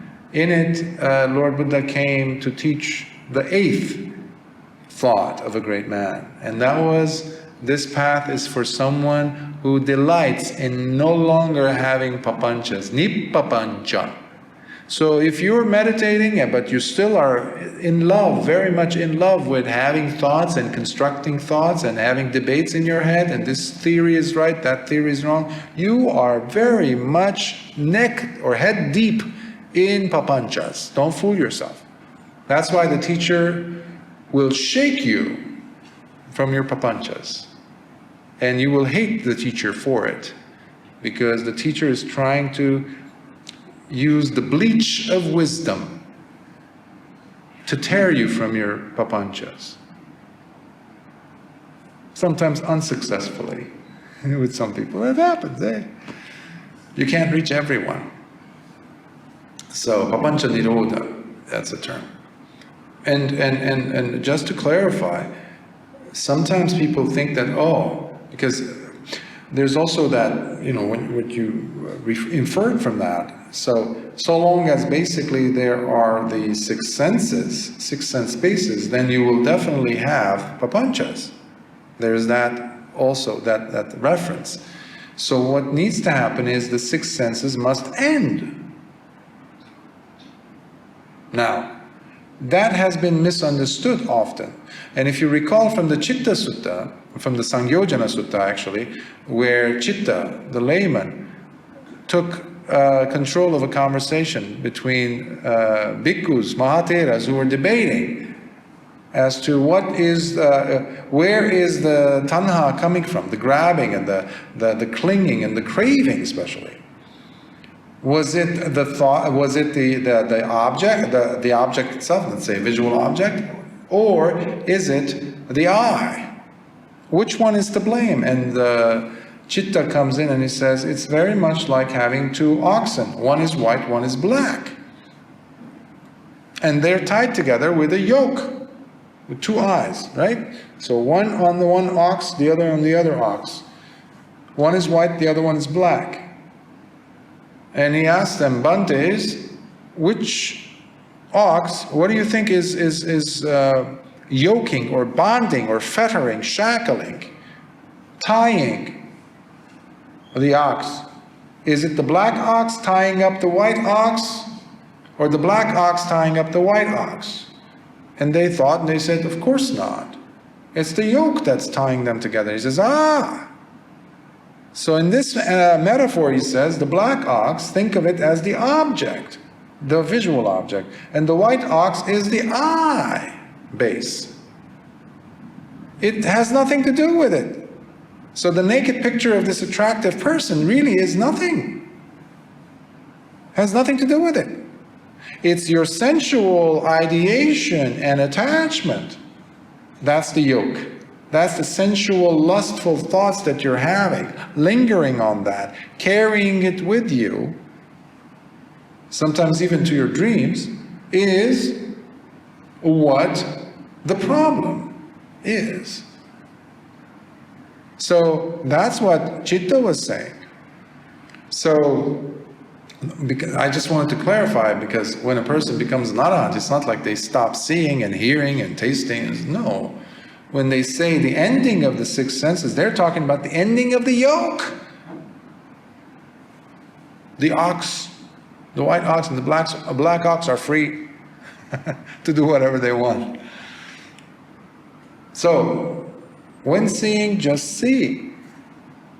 Remember from the Kumopama Sutta, the tortoise discourse I gave a few months ago, here. I've covered so many suttas here. It's so good.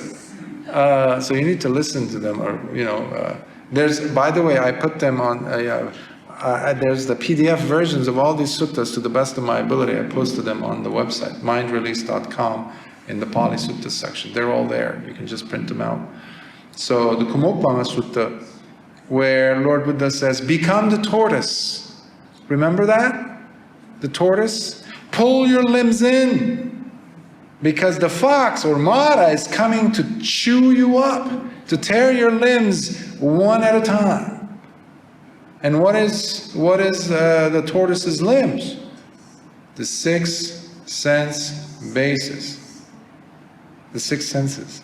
So watch it, pull them in. When you're hearing something, or when you're smelling something seductive, when you're watching something that turns all of a sudden seductive, and you know that you've had an issue with that. Don't go dwelling on it. Don't keep looking at it if you're mesmerized by, let's say, the opposite sex.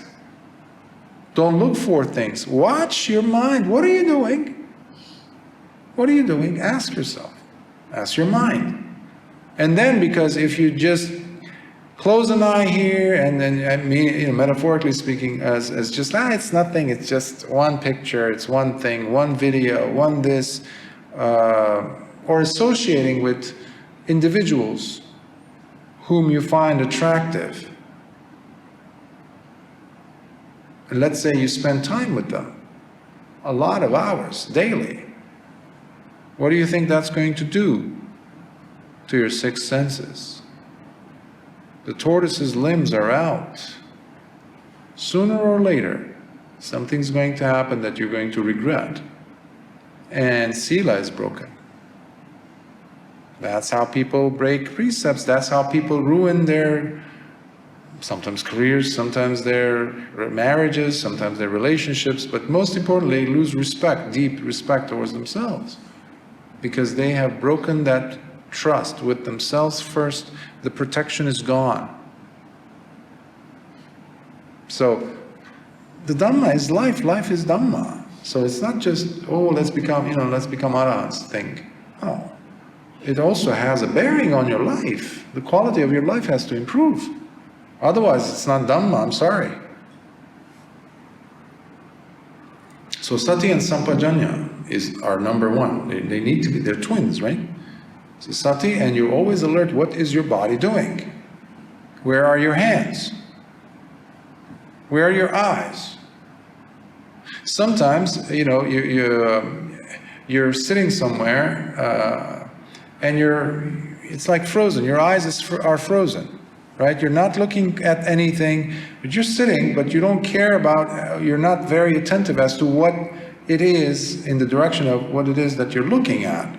So if you're surrounded by people or something like that, and you're sitting like that, minding your own business, you have to also have sampajanya to consider which direction am I looking at. There might be a person, someone of the opposite sex, sitting across from you. And maybe they're in a certain position, or maybe they're with someone else. You have no ulterior reasons. There's no reason. You're just sitting there and your eyes are just like, glazed, and you're just like looking there. There's no intention. You have to be mindful. You might get in trouble. Or you might attract unwanted attention. The other person smiles, they come over, things like that. And all of a sudden you're like, well, what's happening? Especially for a bhikkhu. That's a real no-no. We have to be extremely cautious. Extremely aware. That's why we have rules. Because not everyone came, with the sati and sampajanya out of the factory. So you have to pull all your limbs inwards. Because the fox, or the world, Mara, is always there with sharp fangs, wanting to devour us, ruthlessly.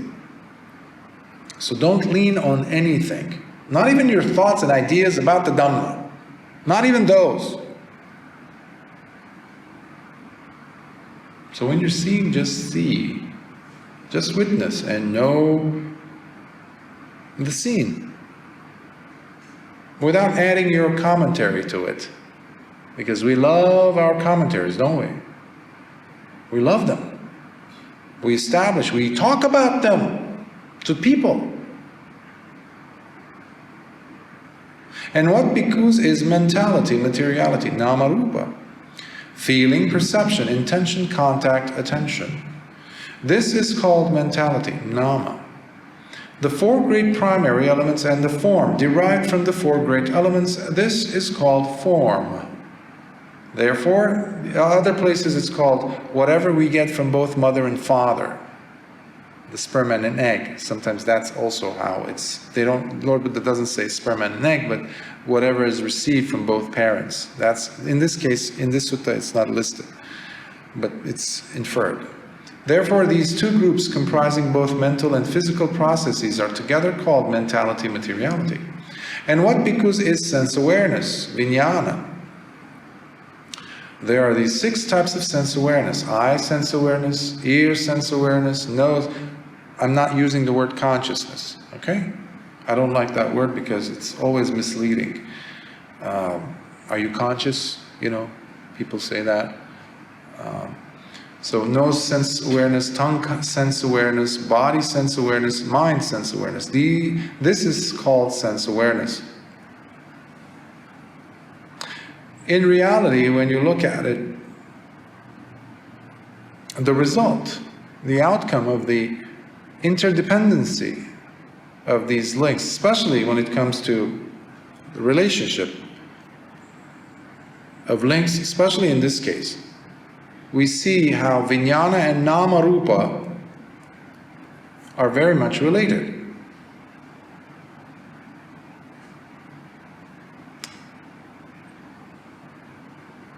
One is a substrate to each other. Remember the image I was talking about, the 5 aggregates? You can take actually 2 sticks. If you position them in a certain way, they lean against each other. And that's one way of looking at Nama Rupa's relationship with Vijnana. You remove one, the other falls. And in fact, in the Mahaveda Sutta, there's that bit of the conversation where Venerable Sariputta is talking about this. They serve as the ground for there to become Pancha Upadana Khanda that I was talking about. So Upadana needs them both. In fact, these two are necessary for a new life. For a new life. So if one is missing, one of them, Nama, Rupa, or Vijnana is missing, there cannot be either descent into a womb or the baby actually having consciousness, awareness, life. Sometimes you hear about a baby that is stillborn. Sometimes you hear about miscarriage. The baby comes out dead, stillborn. So what happened? Both ingredients, Namarupa and Vijnana, did not come together. One of them was missing, and that has everything to do with, obviously, the intention, the volition, the cetana, and the drive to be reborn. So there's so many different levels and so many different contextual elements included in this. But we want simple answers. We think in a linear fashion. That's the problem with us. Lord Buddha was the only person who would have all the information, all the understanding rather, to explain the details of this function, the function of this.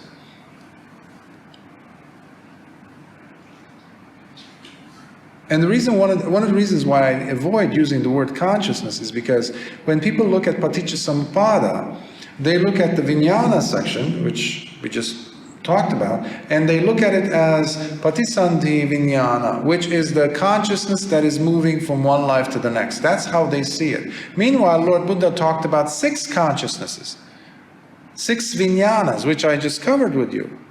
Eye consciousness, ear consciousness. He didn't talk about Patisandhi Vijnana. People have made this up. People who come from Brahmanic traditions of soul idea, atta idea, a self idea which reincarnates, which sadly some branches of Buddhism have adopted. In my book, if you're a Buddhist, you cannot accept the idea of reincarnation. And you have that in the Vajrayana tradition, sadly. When I used to be a practitioner of Vajrayana and I had teachers, legitimate teachers, I would have issues with that. Especially when I went back to the Dhamma, to the Suttas, and I saw this does not go with the teachings. This is something weird. This is something added. This has nothing to do with the Dhamma. But then what you have is this reincarnation of a teacher. And you got that not in the Gelugpa tradition, which is the Dalai Lama's tradition. He's considered to be the 14th Dalai Lama, right? The 14th reincarnation of the original Dalai Lama. Well, that came from the Kagyupa or Kagyupa tradition, which is an older tradition than the Gelugpa tradition, to which Dalai Lama belongs. So the Kagyu tradition was the first one to bring that idea into the forefront, because you had we have the Naropa tradition. Tilopa, it comes from Tilopa, and then Naropa, his student who studied in Nalanda University, who got kicked out because he was engaging in sexual activities. Sacred sex type of a thing, tantric sex. And he was discovered, and they kicked him out of Nalanda. And then he goes into the wild, and then Marpa comes traveling through Tibet. A few times, in fact. In those days, it was impossible. But he did, a few times. So he came all the way to, what was it, Pullahari? I forgot the name of but it's very close to the Himalayas. So he studied with Naropa. And he learned some techniques of transference of consciousness, they say.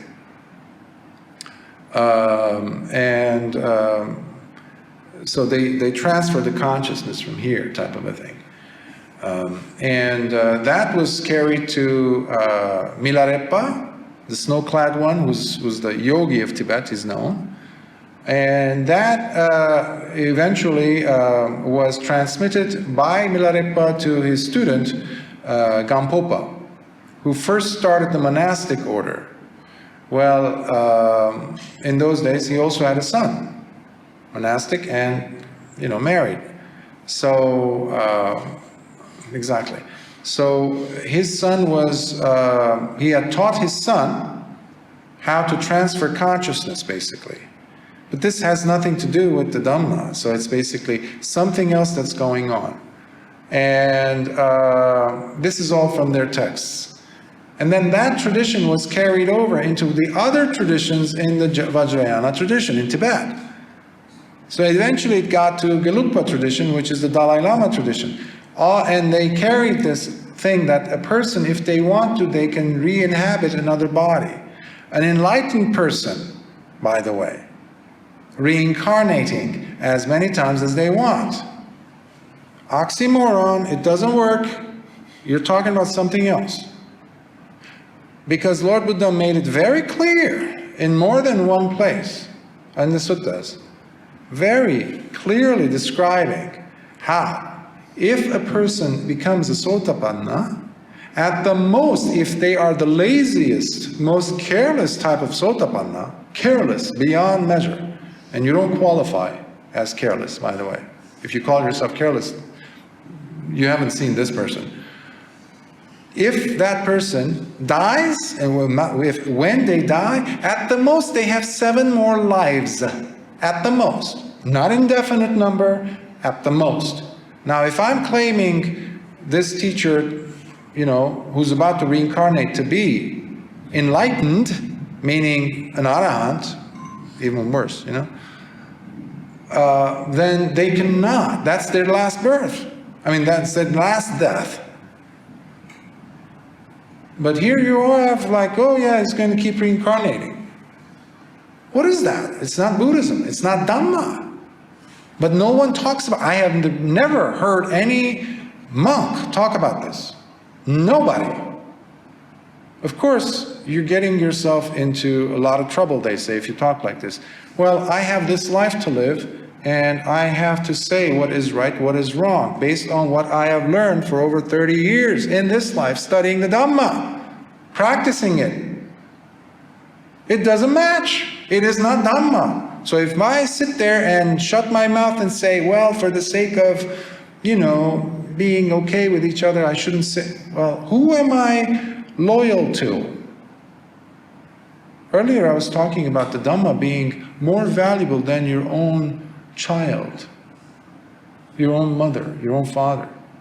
So if we see these incongruities and we don't say anything, we are responsible for the killing of the teachings.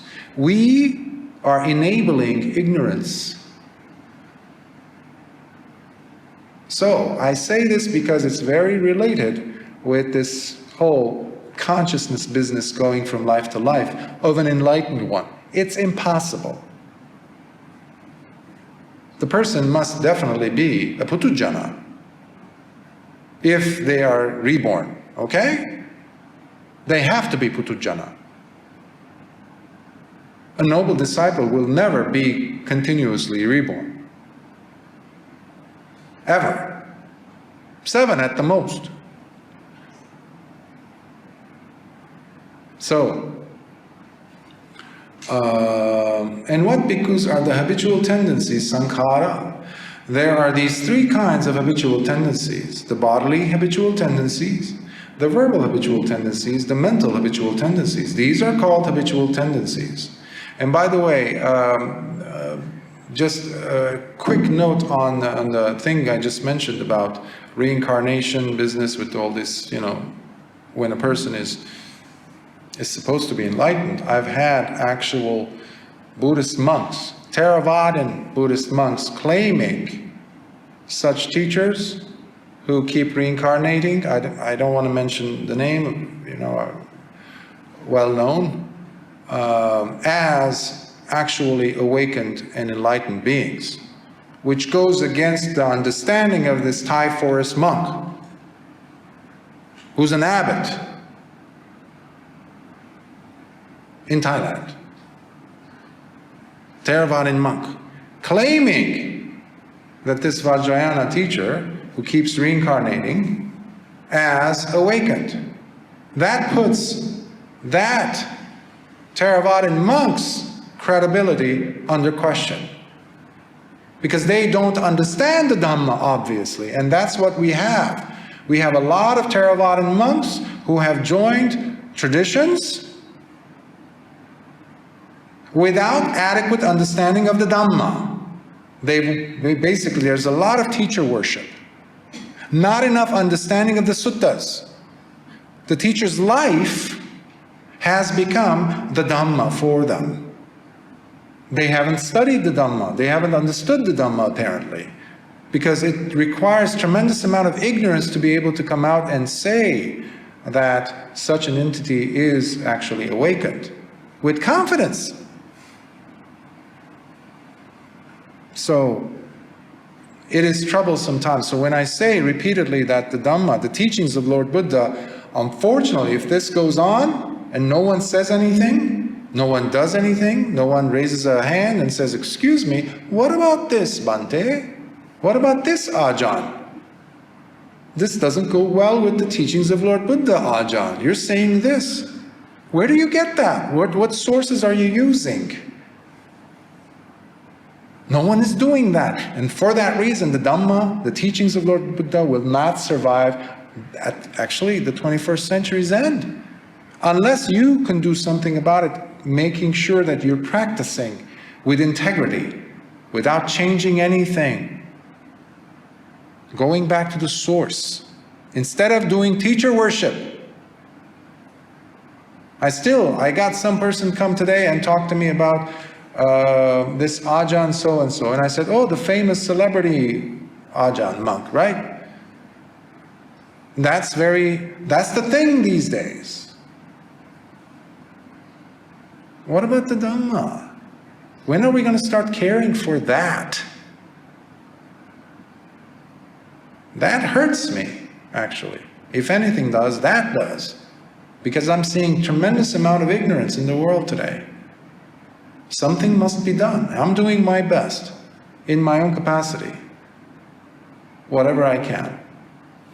And what bhikkhus is ignorance, avijja, not knowing suffering, not knowing the origin of suffering, not knowing the ending of suffering, not knowing the way that leads to the ending of suffering. This is called ignorance, meaning not knowing the Four Noble Truths. Now, this doesn't mean sitting there like a little good little girl or good little boy and memorizing and reciting the Four Noble Truths. That's not it. It helps, but that's not it. Every single experience where you feel a pinch, a pain, a tension, a discomfort, suffering, there's always an opportunity, a gateway for you to open up and look and see face to face the Four Noble Truths happening in front of you. You don't need to go on a retreat. Every single discomfort, every single pain, check in with sati into your body. See, why am I feeling upset? That upset means you just acknowledge, you recognize there's suffering, there's dukkha. Boom! First Noble Truth. Check. If there's suffering, then what's the cause of this suffering? It's keeping me awake at nights. What is this? Where is it? There's got to be a holding on to something. What? Craving. Craving of what? That is where you need to go to work, investigating. What happened? Maybe there was somebody else at your workplace who just came in and in your own office and she looks prettier and younger. For example, this happens all the time. What's going to happen now? Are they going to not care for me? Is my position under threat? All these things, and now it's like, you were not even thinking about that, but you felt it. There's your craving, second Noble Truth. What's the third Noble Truth? Nirodha. We know it in theory, but what is Nirodha? What is the ending? How could the ending take place? The moment you let go of, well, I don't know if this girl is going to stay there. And how do I know her abilities? Yeah, she has the looks, fine. But is that what they're always looking for? Sooner or later, she needs to prove that she has other qualities than looks. In the board meetings, this and that, when people expect solutions, and you happen to have them, she doesn't, for example. So immediately you start seeing that your craving becomes less, and poof, it drops. The dukkha is gone. So that was third noble truth. Now what do I need to do? I need to check myself every time I get to feel pain in my chest. Where is this from? So establish yourself in right view, right thought, right intention, right speech. Oh, I'm old. She's young, she's cute. No, that's wrong speech. Samma vacha. And then samma kammanta, action. So already you're doing the fourth noble truth. Whose life was that? Yours. Every moment you have a discomfort, that is your gateway to experiencing, understanding, penetrating with insight, vipassana, using the Four Noble Truths. You'd be surprised, all of a sudden you might actually become an arahant. Don't be surprised. Venerable Bhaya just went through all four of them in one swoop. Yes, it does happen. Boom, boom, boom, boom, boom, very quickly. And simply because you're a layperson doesn't mean you cannot become an arahant. You will not stay a layperson after that, that's a different story. So, ignorance here, therefore means, in Pali the word is anyanam, which means ignorance in this case. Ignorance of the Four Noble Truths. All right? When we talk about ignorance, it's not like the person is ignorant, doesn't have a level of education, doesn't have a college degree. No. It's the ignorance of the Four Noble Truths. Okay? That's what we mean in the Dhamma. And remember, the bodily sankharas are the inhalation and exhalation. With ignorance means you're unaware of the breath. Verbal sankharas are when you're unaware of the vitakka vichara in your mind. Constant thinking and pondering and planning. And then you have the mano sankhara, or depending on, well, in this case, mano. Otherwise, for an arahant it would be, or someone, a noble disciple at that level would be chitta sankhara. But in this case, it's mano sankhara, and because of ignorance, they're always taking place. That's why you're like you're a toy in the hand of a cat playing with you, and the cat is basically the embodiment of the sankharas. Thus, bhikkhus, in the presence of ignorance as their condition, habitual tendencies arise. In the presence of habitual tendencies as its condition, sense awareness arises. In the presence of so he's repeating the first instruction that he gave in brief, which he delineated, explained one at a time.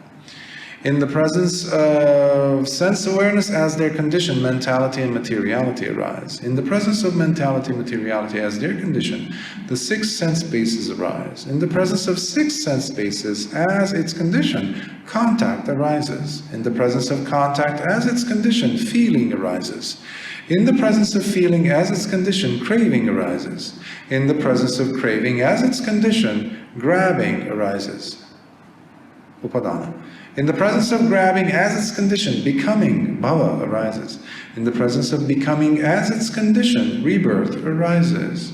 And in the presence of rebirth as their condition, aging and death, grieving, wailing, distress, torment, depression, and anguish arise. Thus, this whole accumulation of suffering arises.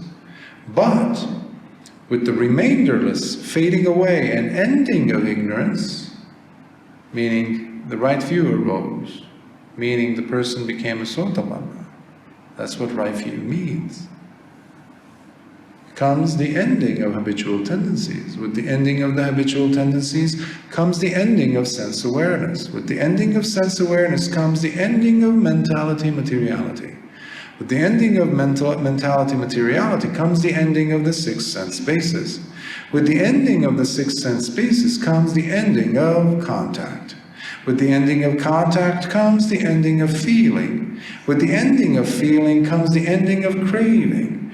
With the ending of craving comes the ending of grabbing. With the ending of grabbing comes the ending of becoming. With the ending of becoming comes the ending of rebirth. With the ending of rebirth comes the ending of aging and death, grieving, wailing, distress, torment, depression, and anguish.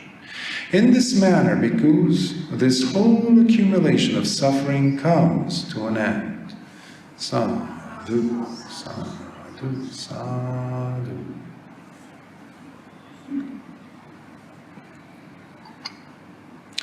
Something that we forget to consider again and again and again is that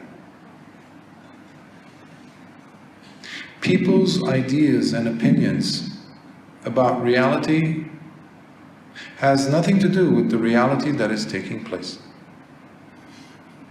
Think about that. Your opinions mean nothing. My students and my patients would say sometimes, that don't mean jack. That's a, lingo and, colloquial, I guess, nowadays you can call it. We need to remember that nothing happens as a single cause. If you learn anything, if you take anything from the Paticca Samuppada, please let that be it. It's simple. You can put it in your pocket, carry it with you. Nothing happens as a single cause. That's what Lord Buddha said, taught for 45 years. It's always multi-layered, multifaceted. So think of events, life, as being relationally valid, as it depends on many other causes and conditions. Sometimes you come and ask, or you say some things, and you're perplexed, and you really want the answer. Or you've already made up a conclusion about it. And I ask you, what makes you certain of that? And you're lost for words. And I ask you to ask this simple question. What are the causes and conditions for this thing to be happening? And walk away from that. Ask it. Let your intuition respond. And that's the big problem. Many of us don't even know what intuition is.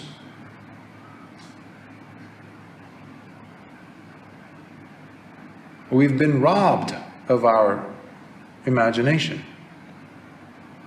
Schools had a lot to do with this, teachers had a lot to do with this, educators, parents had a lot to do with this, workplace environments and demands eventually had a lot to do with this. Intuition. Creativity is another one. And this is a very bad time for humanity. I'm not giving you like, oh, this is terrible, I'm just stating facts. I used to be in education for many years, and I knew this was happening, and I just tried my best, and I saw that it's too powerful of a Niagara, and I couldn't do it. So I saw where I'm needed most. There were too many conflicts. The school system, the governments, the educational boards, the departments from different states, the governmental bodies were infiltrating, and they were also themselves were infiltrated and governed by other agendas, which I have no idea, I had no control, obviously. I was just a teacher, high school teacher on top of that. So I saw that I might as well, I've done enough work for 10 years. I think I had influenced enough children who are now in their 30s actually, have their own children. Maybe, yeah, 30, mid-30s. But I felt that there's another place for me. So I had gone into, I became a trainer also, fitness trainer. So I was helping elderly populations and those who were injuries, physical injuries, and they couldn't walk. And I had training in that, so I also got education and training also on top of that so that I can augment myself. Anyhow, so you move, you see how people's lives are being controlled from one area. Education is usually the first place you have to pay attention. And if that goes, everything else goes. So children are losing, they're being deprived, in fact, stolen, robbed of their creativity.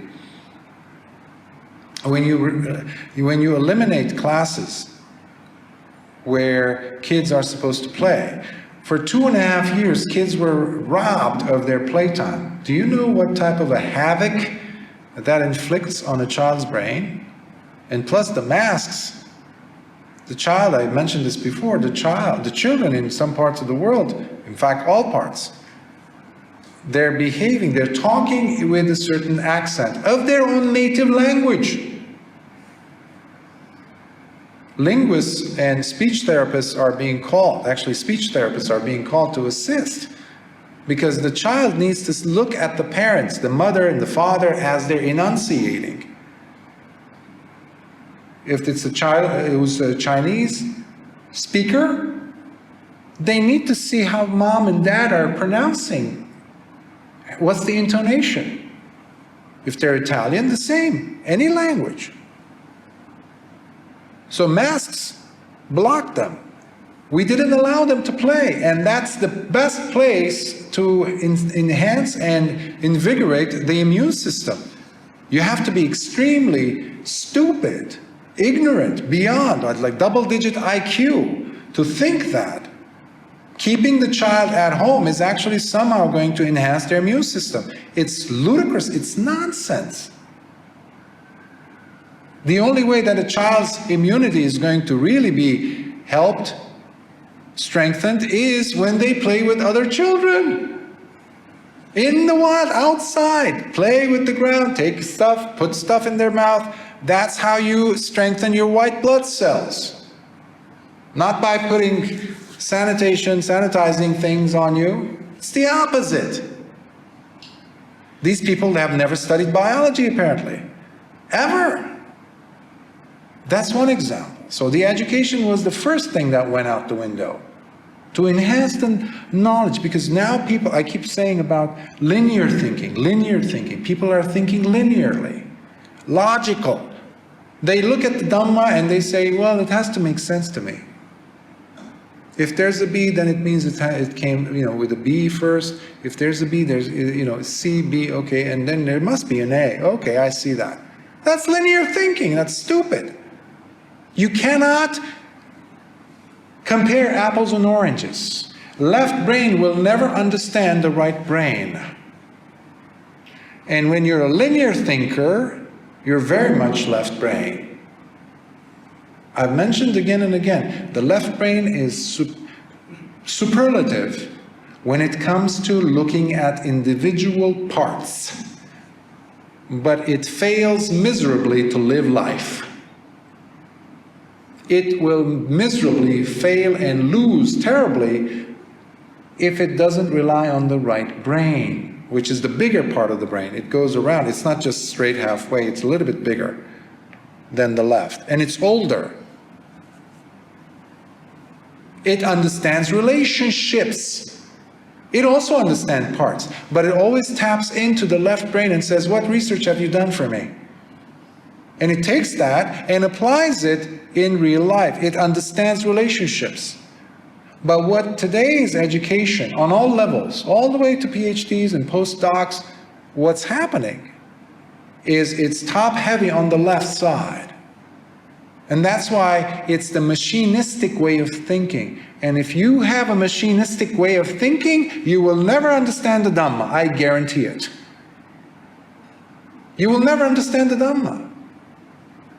And you're only in white robes sitting here meditating is because of the past karmic effort that you put, which you are struggling to understand. How in the world did I end up here?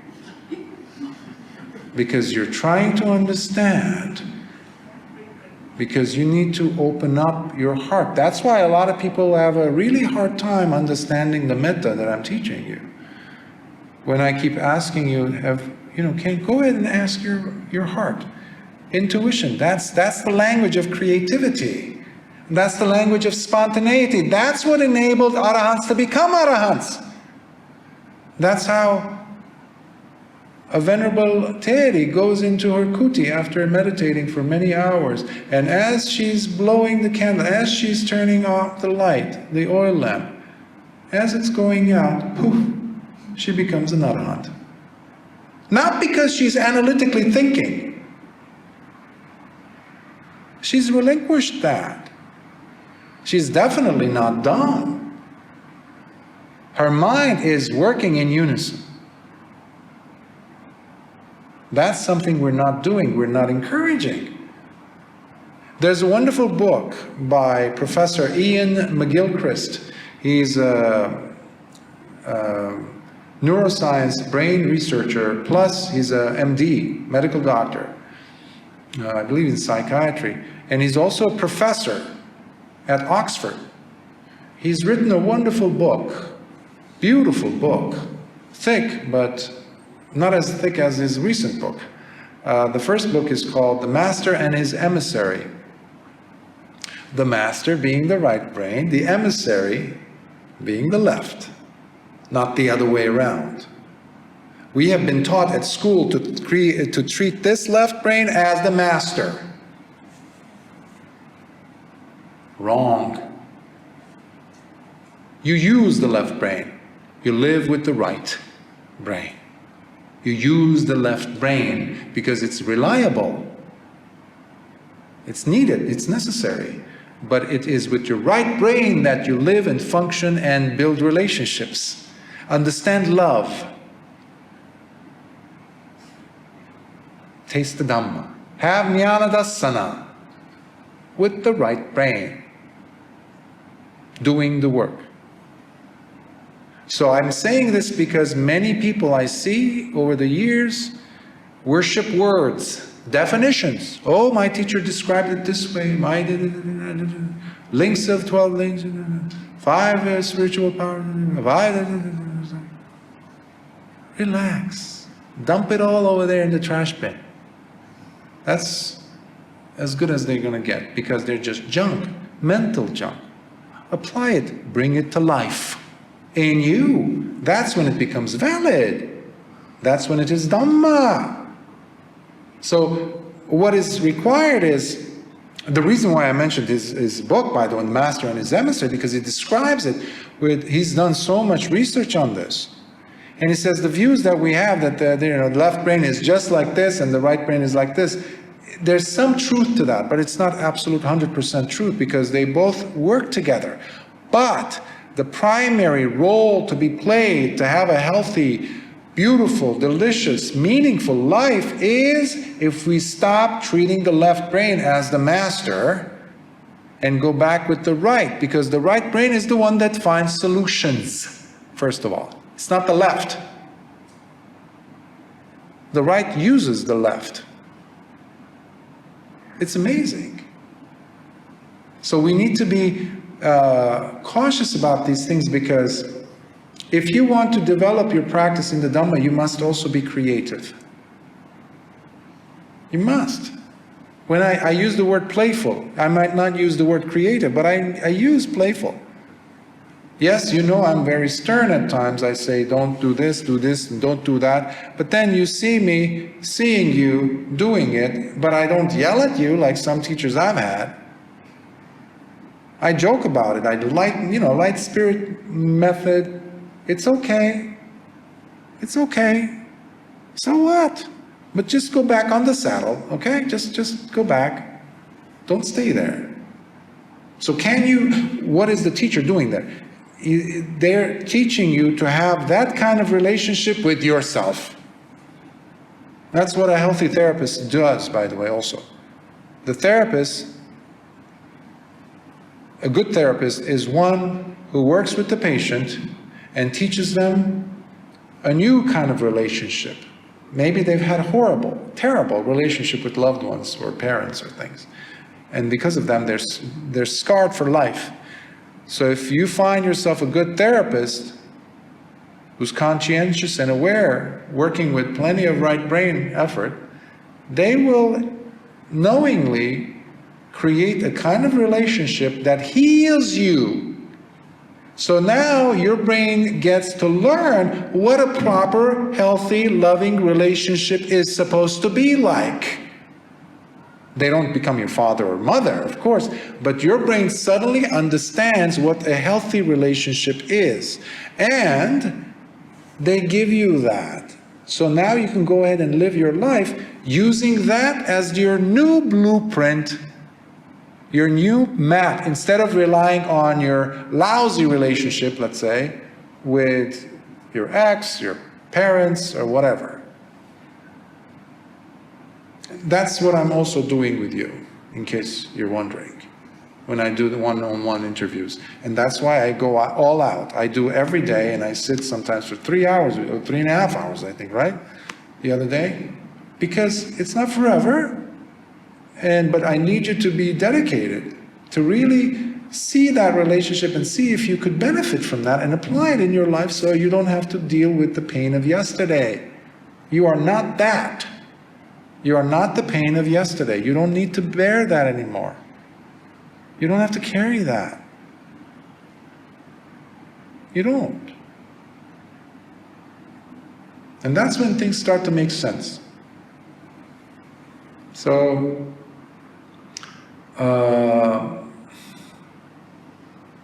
yeah, that's what I'd like to share with you today.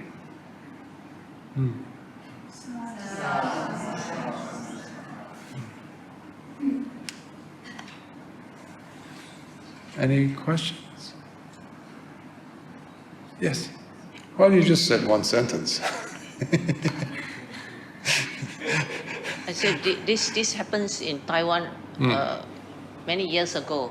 Taiwan was having this typhoon, and many people would die and all that. And this Dalai Lama went to Taiwan, but there's this Buddhist group.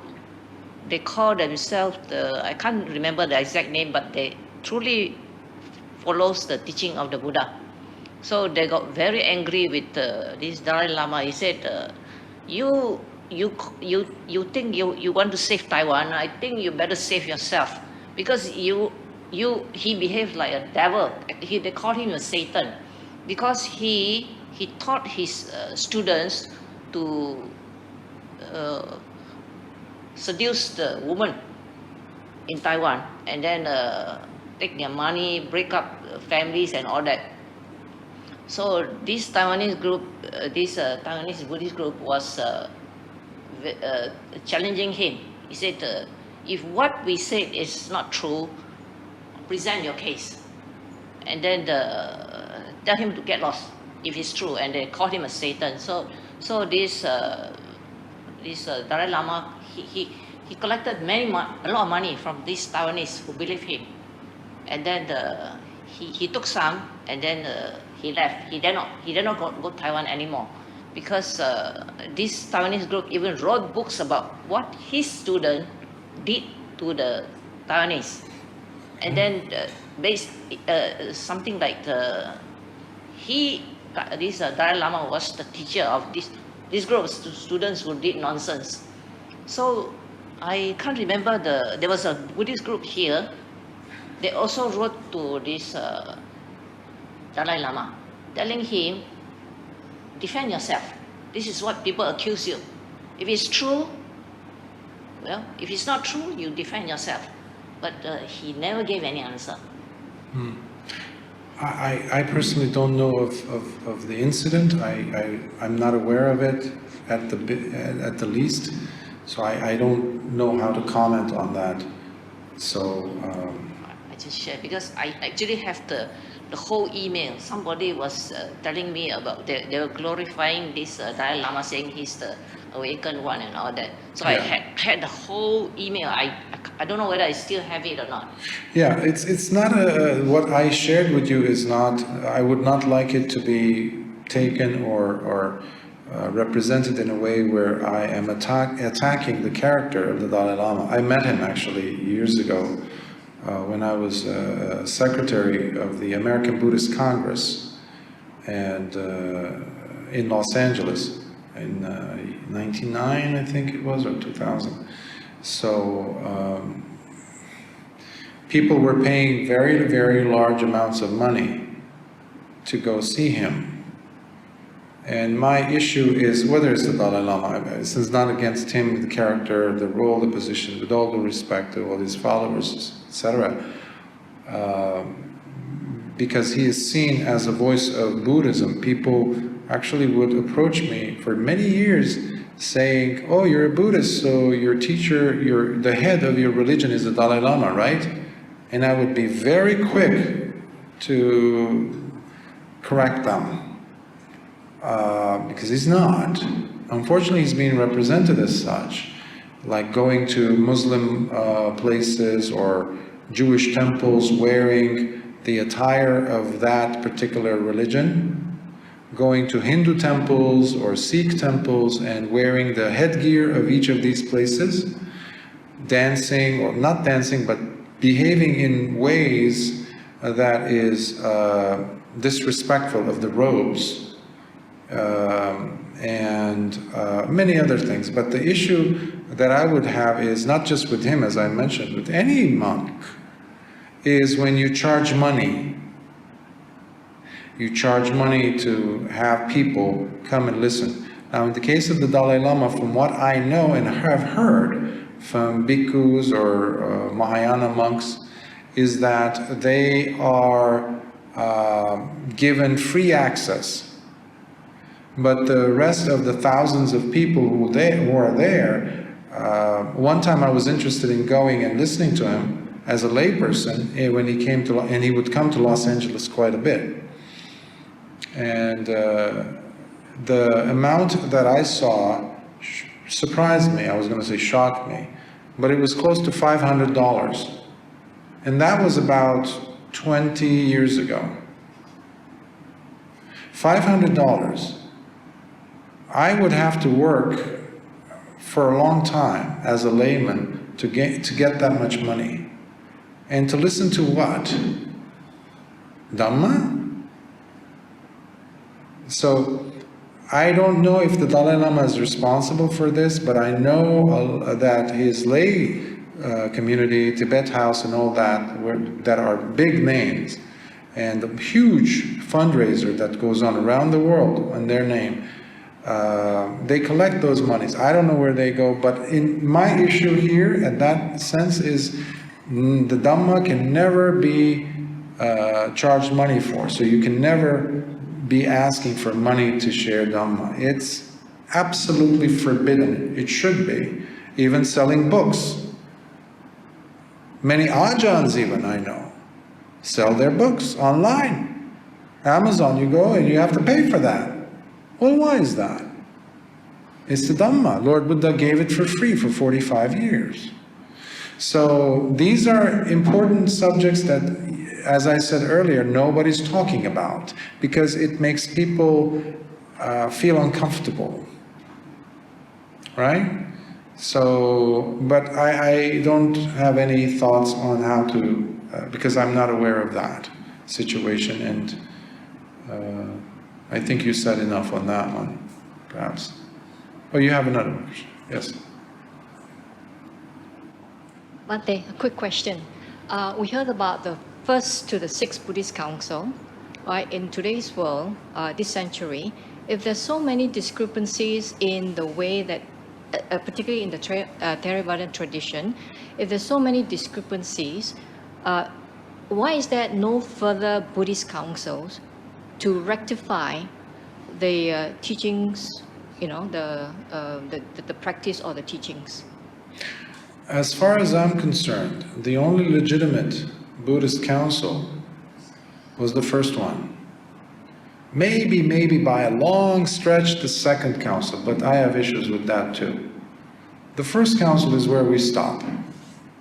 But human beings like to make it seem like they're doing something. Now the second council, there were some bhikkhus, one of them being an arahant, who really tried to pull himself out of it, even though he was a very legitimate, important person, and he knew the suttas, he knew the Vinaya very well.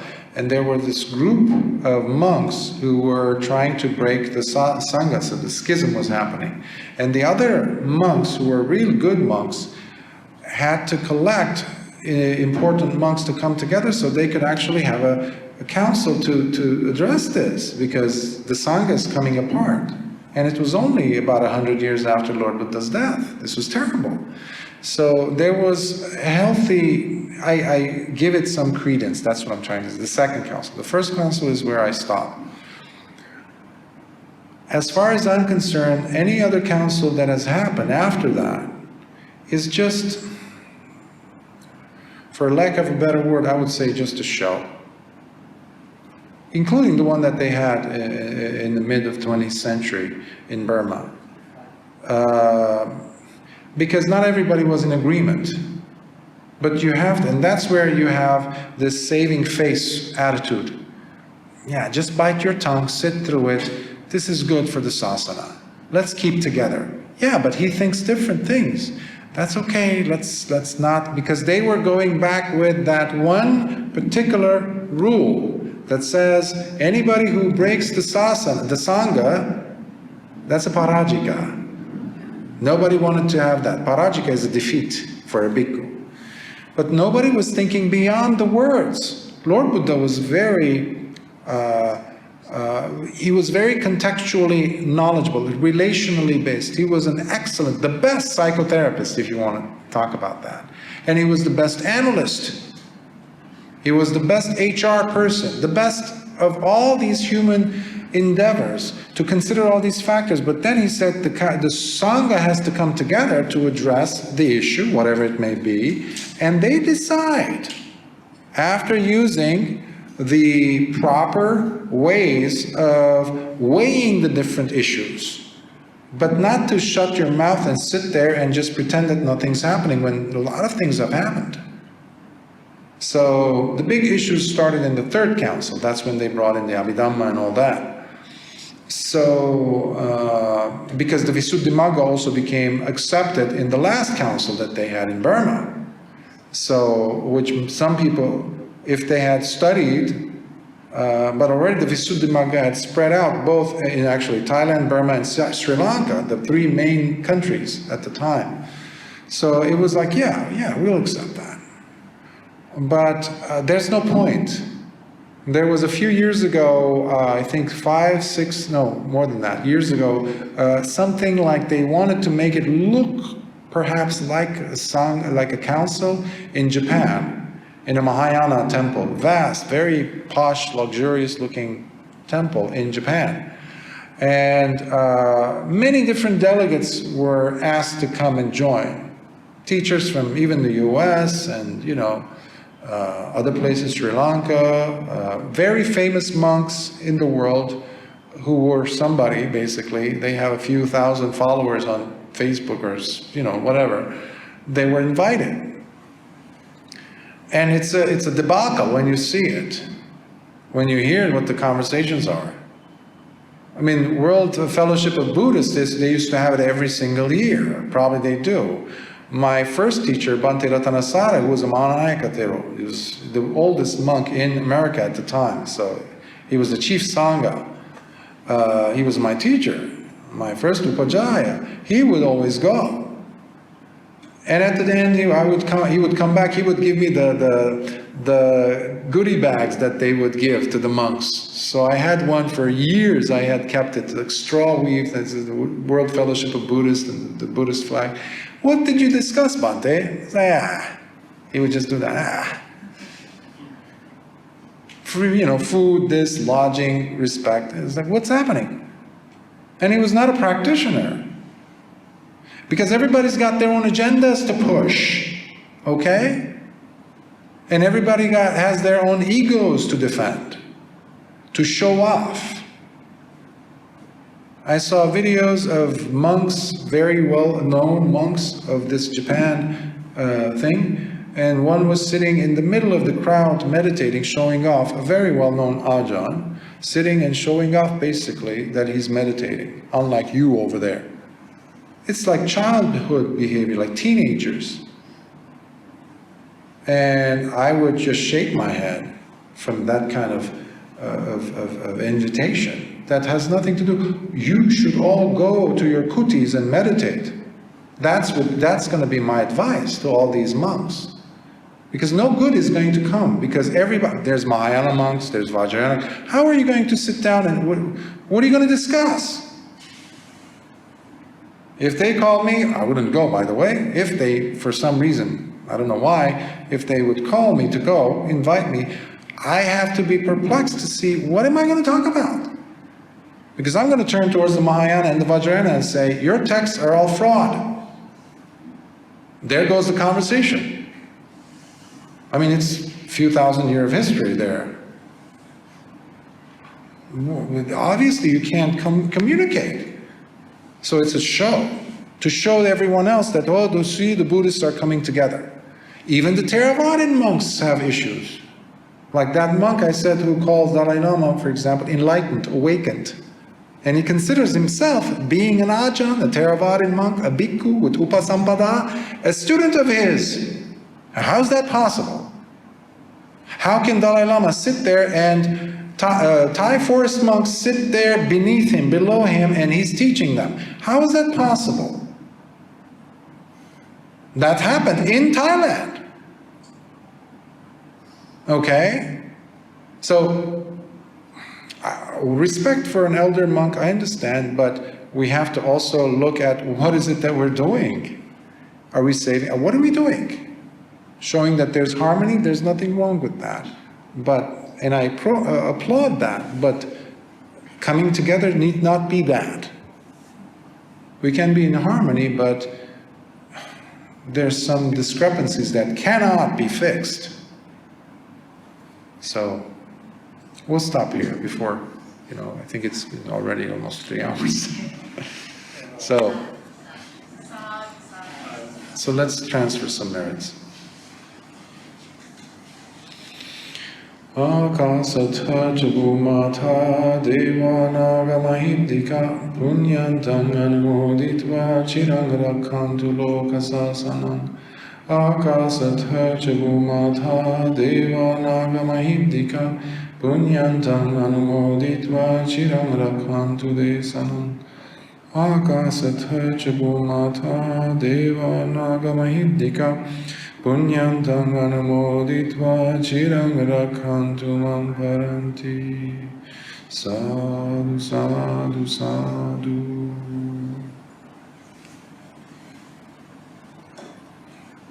May your practice continue progressing, both on the cushion and away from the cushion. Don't weaken your vidya.